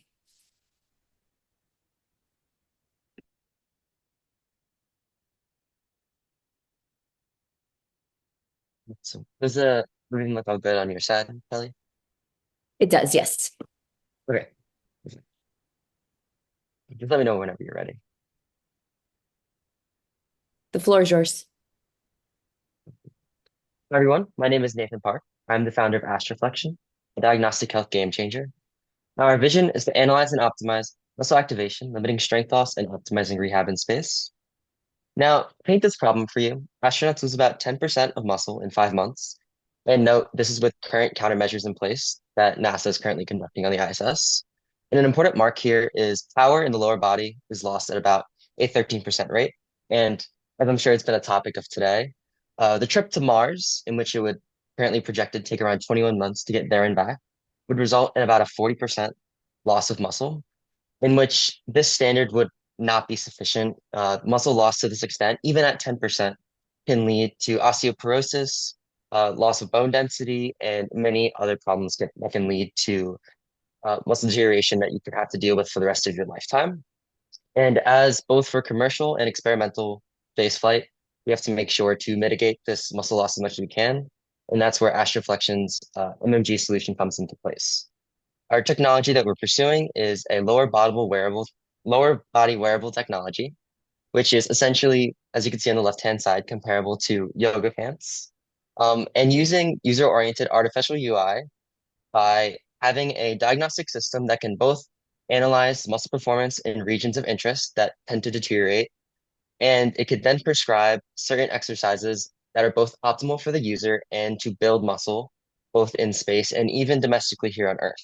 And this utilizes the new technology of mechanomyography, or MMG.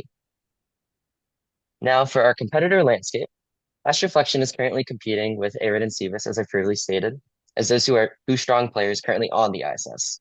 Compared to these two, Astroflexion is much cheaper and is much portable than the Arid or Cebus mechanisms, as it's both smaller and lighter weight than the anywhere from 50 to 100-pound mechanisms.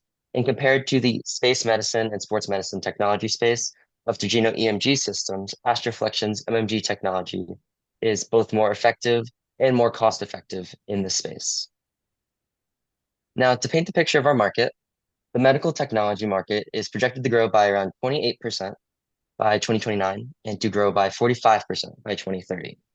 With these growth standards, this year, the projections are about 1.2 billion and 0.6 billion generated from the space market, which would leave us with about a 1.8 billion targeted market share. And current plans are to enter through the domestic Earth market and move into the space environment, as we'll talk about later on. And why our team is qualified. I, Nathan Park, the founder, have vast experience in medical device technology and diagnostic systems, both with Vanderbilt School of Engineering and the Vanderbilt Institute of Surgery and Engineering. I'm a published author in the Proceedings of the National Academy of Sciences in the US, and I have vast expertise with prostheses with Tom. Additionally, my mentors have vast experience in medical device development and the space medicine technology space, who both provide advisement and help with the transition into the space technology realm. And now for our roadmap. We plan on, we finished our foundational phase, in which we were working on strategizing, finding our market potential successfully. In this next phase, in this next quarter year, we'll be working on prototyping and patient testing, which will begin partial systems testing and patient testing, and building out our database, as I said, to work on finding these solutions and better diagnosing these muscular issues. In the future, we plan on collaboration and validation through working with Vanderbilt Athletics and VUMC physiologists in the sports medicine and medical diagnostic realms with rehabilitation. And through there, with future partners, we hope to begin analog testing and enter the space industry. And current plans are for commercialization in 2027, first entering the Earth medical device technology realm and then moving into the space realm. And for today, we are looking for recruiting of our board of advisors as space health and habitat teams and muscular diagnostic system teams experts to help both with our current progress and in the future in 2026 when we begin to work towards analog testing and space industry. And our next plan is for investors to help with commercialization in 2026. And with that, thank you for coming today. We are Astroflexion. We analyze and optimize muscle activation, limiting strength loss, and optimizing rehab in space. Thank you for your time, and I'm here for any questions. Thank you, Nathan. Great job. All right, comments or questions? Robert? A great job. Thank you for your presentation. So you are flagging or tagging specific exercises that people, that the wearer should do to be able to mitigate the loss that your system is detecting? Is that how it works? Yes, because every individual has their own different kinesiology, different lengths of different muscles, all that different things, which could, let's say, performing a normal barbell squat wouldn't be optimal for an individual if they have a longer femur. Things like that come down to really making it more of a customizable solution and helping with this rehabilitation, both in space and on Earth. But aren't there a finite number of different modalities of resistance exercises that can be done in space? I mean, you have to fit within those parameters, right? Based on the Well, most of equipment that that's they have. done with yes, with definitely with ARAD and CVIS's, both essentially like treadmill, and there's resistance training as well in space.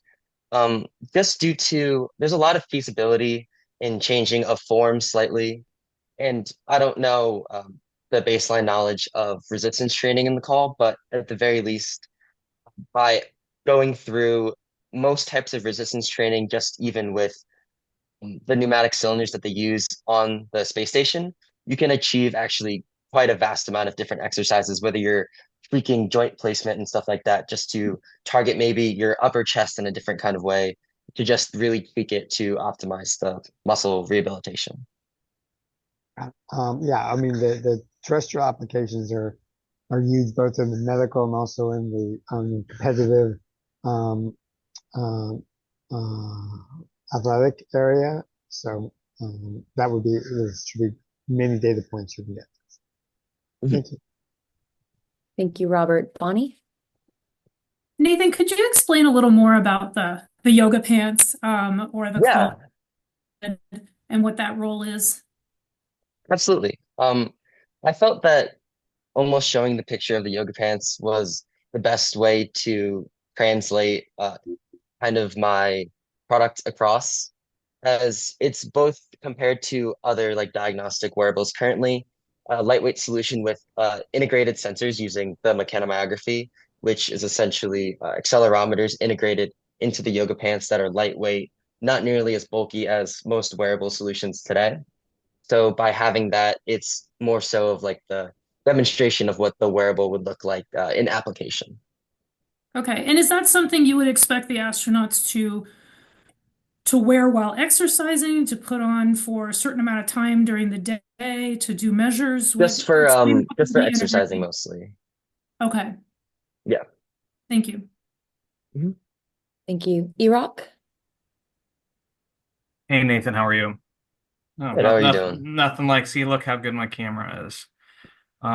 Anyway, I'll just continue. So question, is there another company that's in this sector or that you know that's done anything? Well, let me ask on the yoga pants. Is there there's an application to utilize this on planet Earth, correct? Yes, absolutely. And so is there a way for you to be able to monetize that or commercialize that like right now? Like, is there a way for you to be able to do that? Um, Currently, right now, we're going into patient testing in this next year with plans for the beginning of 2026. And some through 2027 is when we definitely target the Earth medical device market. Once we have more validation, as I said, working with sports medicine as well as the rehabilitation space. So my first ever business back in the day is a professional strength conditioning coach. Actually work out of a rehab facility. So I guess who is the ideal audience then? Is it a rehab clinic that like or burn victims? Is that like the audience that you're going to go after to try to validate that the product works? Because if you can start making money on Earth, you'll get investment way faster than if you're like, hey, we're going to do this when we start doing outer space in 2030, said Captain Obvious. Yeah, absolutely. I think our ideal patient is both simultaneously the space market, or not, sorry, space market, the sports medicine market. So athletes in that space looking to, especially because it's a lower body wearable, optimize both that explosive element in, let's say, hamstring performance, knee tendon, and all of that stuff, in addition to rehabilitation for, let's say, someone for coma patients, for example, that are trying to work to build back these muscles in their legs. I think those are both very viable markets. And in our current market plan, as I was showing, it is very much within the plans to both get funding here on Earth and then move into the space market further to further build out our branches, essentially. All right. And then if this is the case, you can chat with me after and maybe thank me later. Maybe this is a horrible idea. Is there another company in your that has either done any trademarking or another company that's currently out on planet Earth called Astroflex? There is Astroflex, a like yoga brand. No one in diagnostics though. Okay, so you should look at trademarking that name Yeah. as quickly as possible, because if you continue down that route and if they've got it trademarked, and again, I've learned from experience of being not educated way back in the day. So I would definitely look at making sure that your brand is protected from a trademark perspective so that they can't come back and bite you in the butt later. The other thing that I would probably consider doing is consider doing some sort of like co-branded thing. So if you could do something as an example in Under Armour and have them be the material for it and you inject your technology, at some point they might help want to like potentially do some sort of licensing or venture or profit share deal. And then, hey, at some point, if they're in outer space, it can be the quote unquote Under Armour of outer space. Just thinking without That's an much awesome idea. knowledge. Thank you so much. Yeah. Bonnie, go ahead. Yeah, one more question, Nathan. So I come from the healthcare hospitalization type background. The sensors, are they well just for dummies here?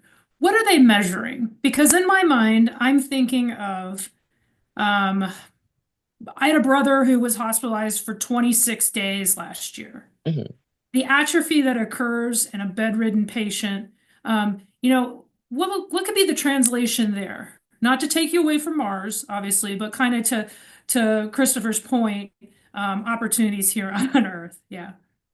Yeah, absolutely. I'm sorry to hear about your brother first and foremost. But I think definitely in terms of applications here on Earth with coma patients, I would most likely guess that in the hospital they used EMG technology, which actually measures more of the mental synapse firings and registering that the muscle and the brain are connected, and that it's essentially like triggering the muscle to try to move. MMG is measuring the max voluntary contraction.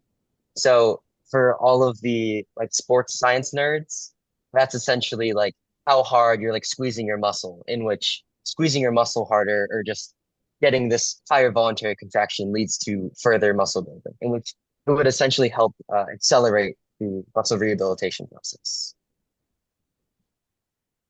Okay. So is this something that could exercise the muscle while the patient is in bed?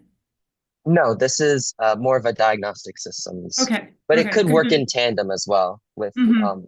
there is technology, I'm sure as you know, to help stimulate that, and then this could work in tandem more as a diagnostic solution to see if it's sufficiently being exercised in that system.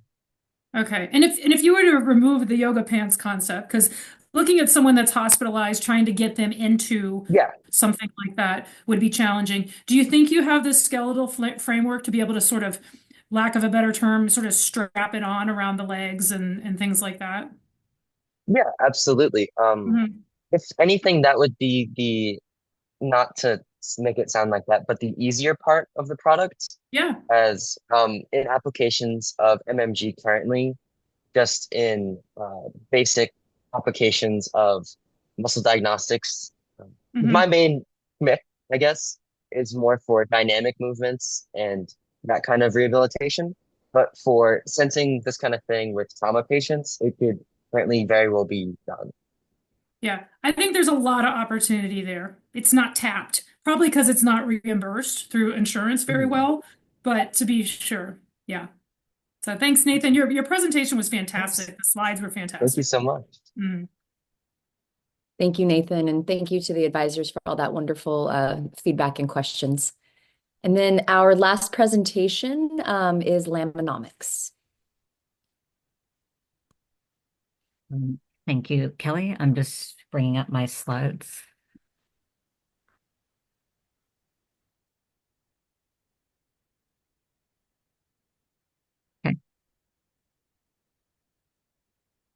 All right. Thank you to Space Edge for this opportunity. And good morning, everyone, or good afternoon. I'm Alex Stennett, the founder and CEO of Laminomics. Our vision and mission is to revolutionize healthcare by leveraging personalized data to help institutions develop pharmaceuticals and biologics tailored to individual needs for use in industries such as space tourism, extended space missions, and planetary settlement. But we have an issue. Humans aren't biologically prepared for the physical risks of space travel, and personalized medicine to address individual health risks is still too underdeveloped. On top of that, drug development is way too slow, taking 10 to 15 years, far too inefficient for a rapidly evolving understanding of how space travel impacts the body. When we spoke with over 300 biopharma professionals, they told us the biggest challenges slowing things down are recruiting patients for clinical trials and drug discovery. With that in mind, Laminomics is developing a platform to accelerate drug research and development by connecting individuals, clinics, biopharma companies, and researchers on one centralized space for data exchange. The platform offers personalized health product recommendations based on users' biodata, such as multiomic and biomarker information, while providing biopharma companies with access to recruitment prospects and data for drug discovery. Individuals and their medical providers, such as astronauts and space companies, supply the biodata, while biopharma companies and researchers analyze it to develop therapeutics, which are then recommended to users on the platform in real time. The first market we'll focus on is the patient recruitment sector, which represents a significant opportunity for us. As globally, there are over 5,000 biopharma companies recruiting approximately 500 patients each year, creating a TAM of 50 billion annually. In the US, this narrows down to about 1,500 companies recruiting about 300 patients annually, representing a SAM of 9 billion. And in Florida, where Laminomics is based, our SAM includes 200 biopharma companies recruiting approximately 100 patients each year with a potential revenue of 400 million annually. So far, we've secured a $10,000 grant and obtained agreement from a principal investigator from USF to pursue an NIH Small Business Technology Transfer grant focused on pharmacogenetic discovery. As mentioned earlier, we've also conducted hundreds of customer surveys and interviews to further validate the market demand and insights. And lastly, we have officially incorporated as an LLC. Our MVP will feature a database of self-reported health data correlated with outcomes in order to aid biopharma and clinical trial recruitment and drug targeting, complemented by a virtual platform and physical patient recruitment site. While this is going on, we will also be working on research and development through federal grants, the first being with the NIH to develop the drug discovery aspect of the platform, and the second being with the National Institutes of Standards and Technology, or NIST, to address the data security risks of exchanging such sensitive information. Our scalability strategy involves partnerships with healthcare and biotech companies, expanding to doctors and researchers and attracting users with personalized health recommendations and clinical trial incentives. Our competitive advantage lies first with our innovative and proprietary technology, a strong team, strategic partnerships with industry leaders, and a large volume of users anticipated to engage with the platform. Our team combines expertise in personalized medicine, entrepreneurship, and drug discovery. I have experience in entrepreneurship, marketing, and app development with a background in bioinformatics research. And Dr. Cheng, our principal investigator, is an expert in computational drug discovery, an NIH SBIR peer reviewer, and an editor-in-chief of the Open Bioinformatics Journal. We will start by building a correlational data set using self-reported data in order to provide users with some preliminary health recommendations. This will lay the groundwork for future integration with other sensitive data types like genetic data. This year, we plan to apply for the STTRs that we mentioned with the NIH and NIST in order to perfect our drug targeting component and data exchange protocols. Meanwhile, we will focus on developing our MVP for clinical trial recruitment and securing funding for our first clinical trial site to support patient recruitment. We have two key asks. First, we seek a partner organization to provide a private genetic or biomedical data set in order to move forward with the STTRs. And we're also open to any potential PIs who could assist with the data security aspect. And second, we estimate that we'll probably need at least 500,000 in funding in order to establish our MVP, develop a proof of concept, and build our database. Thank you for listening, and thanks again to Space Edge for this opportunity to present. If interested, you can scan the code and follow us on LinkedIn. I'll now take your questions. Thank you, Alex. Great job. Iraq. Can't get camera to work, whatever. So can you go back to the slide on the two asks that you have? So can you provide a concrete example of an organization that would help to identify who you're specifically looking for? And I'll explain why afterwards. So I'm open to this. This could be hospitals. This could be any research organization that has private data that's not publicly available on any website. This could also be a private healthcare company. Does that Okay. give an So overview? so can you would Mayo Clinic be an example? Would the Yes. Cleveland Clinic be an example? Yes. Okay. So, and this is I don't want to get into too much of a teaching thing unless is everybody else here that's on this advisor or sorry, startups that are part of the ecosystem? Like what is the audience comprised of here? Both. Both, and it's Both. mixed, yeah. All right, so this is a quick thing. If you have asks, try to be as specific as possible with people. So if I say, and I'll go, can I work with you, Kelly, on this, or Robert? I don't care, one of you. But let's just do Kelly. I'll pick you. So Yeah, Kelly, I was gonna ask the same Robert, yeah, question. Robert, go ahead. So I had the exact same questions. Like you have to be specific. Yeah, do you know somebody who can help me with real estate, Robert? Yes. Could I ask if I said, do you know somebody who works in residential versus commercial? Does that help you identify someone else?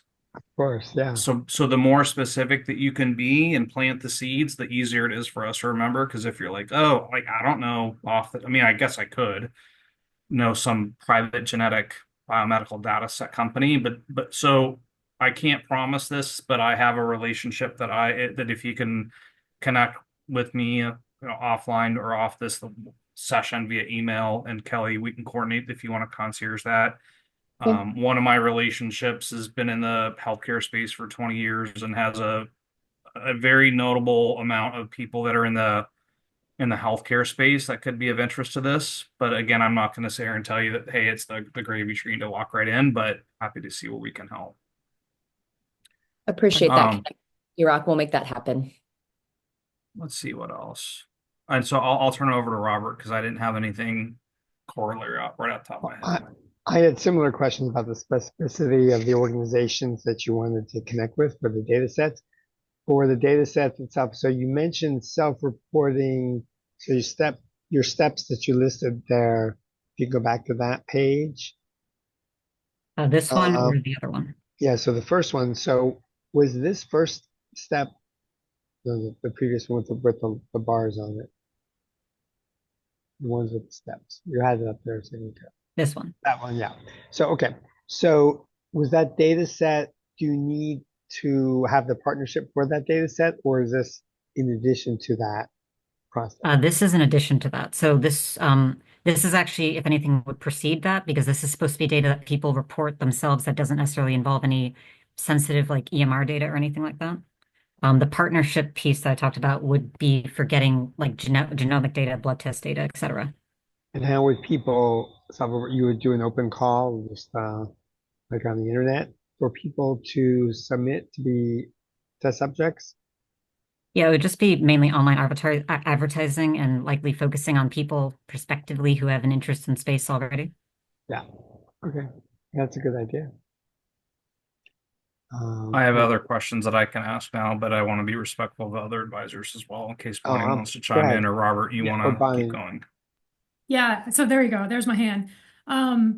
There's a number of de-identified data sources out there for medical data. So I do think that's something, certainly probably this group or the organization can help you with. How are you going to how are you going to define these cohorts? It doesn't seem very restrictive, right? Unless you're looking for really someone who goes up in space is generally pretty healthy as it goes. I would think that there's some filtering and kind of which pharmaceuticals areas are you looking at? I know that's kind of several questions in one, but an astronaut that goes up is probably pretty healthy in the first place. That's why they were selected. You're not going to send someone up necessarily who's got a bunch of comorbidities, I would think. Maybe in time, we accommodate the average, the average person, but just help me understand a little bit more about how you're ruling in and ruling out those individuals. Sure. So part of, at least in the case of the astronauts, is yes, they may be healthy when they go up, but they may be exposed to factors that, may just damage their DNA, may affect them in many ways that we wouldn't know about unless we are tracking them. So even if the person is still healthy, if let's say a test finds that they have a heightened level of inflammatory genes that are being expressed after being in space, a drug company could perhaps look at that and use that as fodder to create a new drug that would help them with drug targeting. So in other words, we'd start creating creating new drugs to target issues before they can progress to that level. Okay, so you're looking at meds that would be specific to their presence in space. I guess when I started listening to you and up until right now, I was thinking that you were going to be addressing meds that people take today in their everyday life because there was a degradation of the therapeutic impact once in space. But you're talking more about, okay, sorry, go ahead. Yeah, so I used a space example because, this has a focus on space. But the thing is, there are many different segments I could target, right? There are like so many diseases. So eventually we would want to go into that broader space of addressing ideally all of the diseases. But when we're starting out, we want to focus on something more specific. So that the focus would be both on developing new drugs, helping companies with drug targeting, but then also using what we have already to help find correlations with what works and what doesn't for different types of people. When in space? Both space and then also on Earth. Okay. Thank you. Alex, there's a question in the chat if you've done a formal ethical review of the proposed protocol and data mining. We're not quite there yet. Let me look at who asked that. Okay. It was Nara. No, we're not quite there yet. That would probably occur during when we start to get a bit more involved with the STTR, especially in regards to NIST. Okay. Thank you. Erock?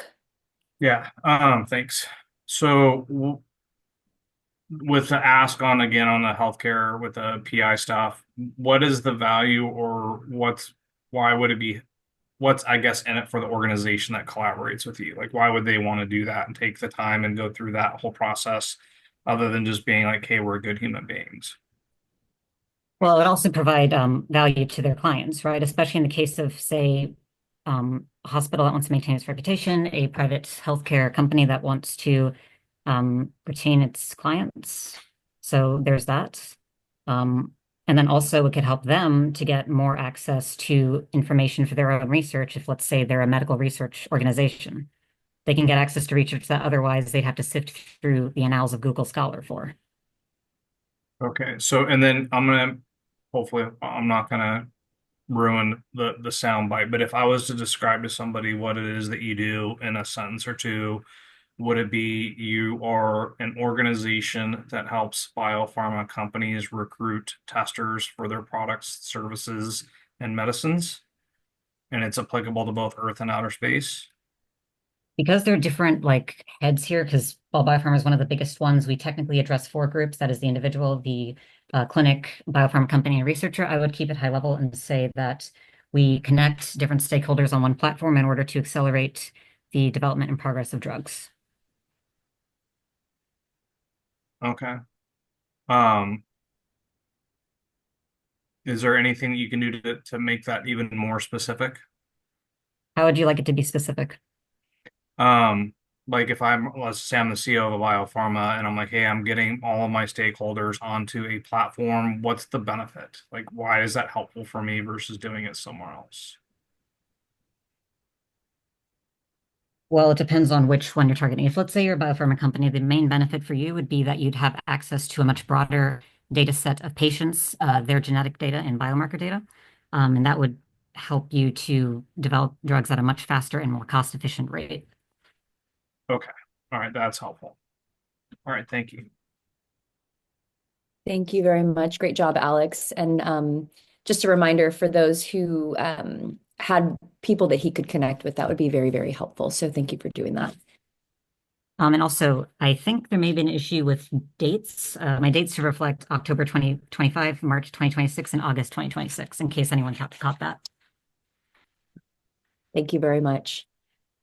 Thank you. So, yeah, thank you. I want to thank everyone for their presentations in this session and the session before, and the time and attention of all of the audience and the advisors. We really, really appreciated you sharing your ideas and expertise with us. So this concludes this session. We are going to merge the two sessions together quickly, just to have a quick wrap up. So if you have to drop, we completely understand. But if you are able to stay on just a few more minutes, we'd really appreciate it.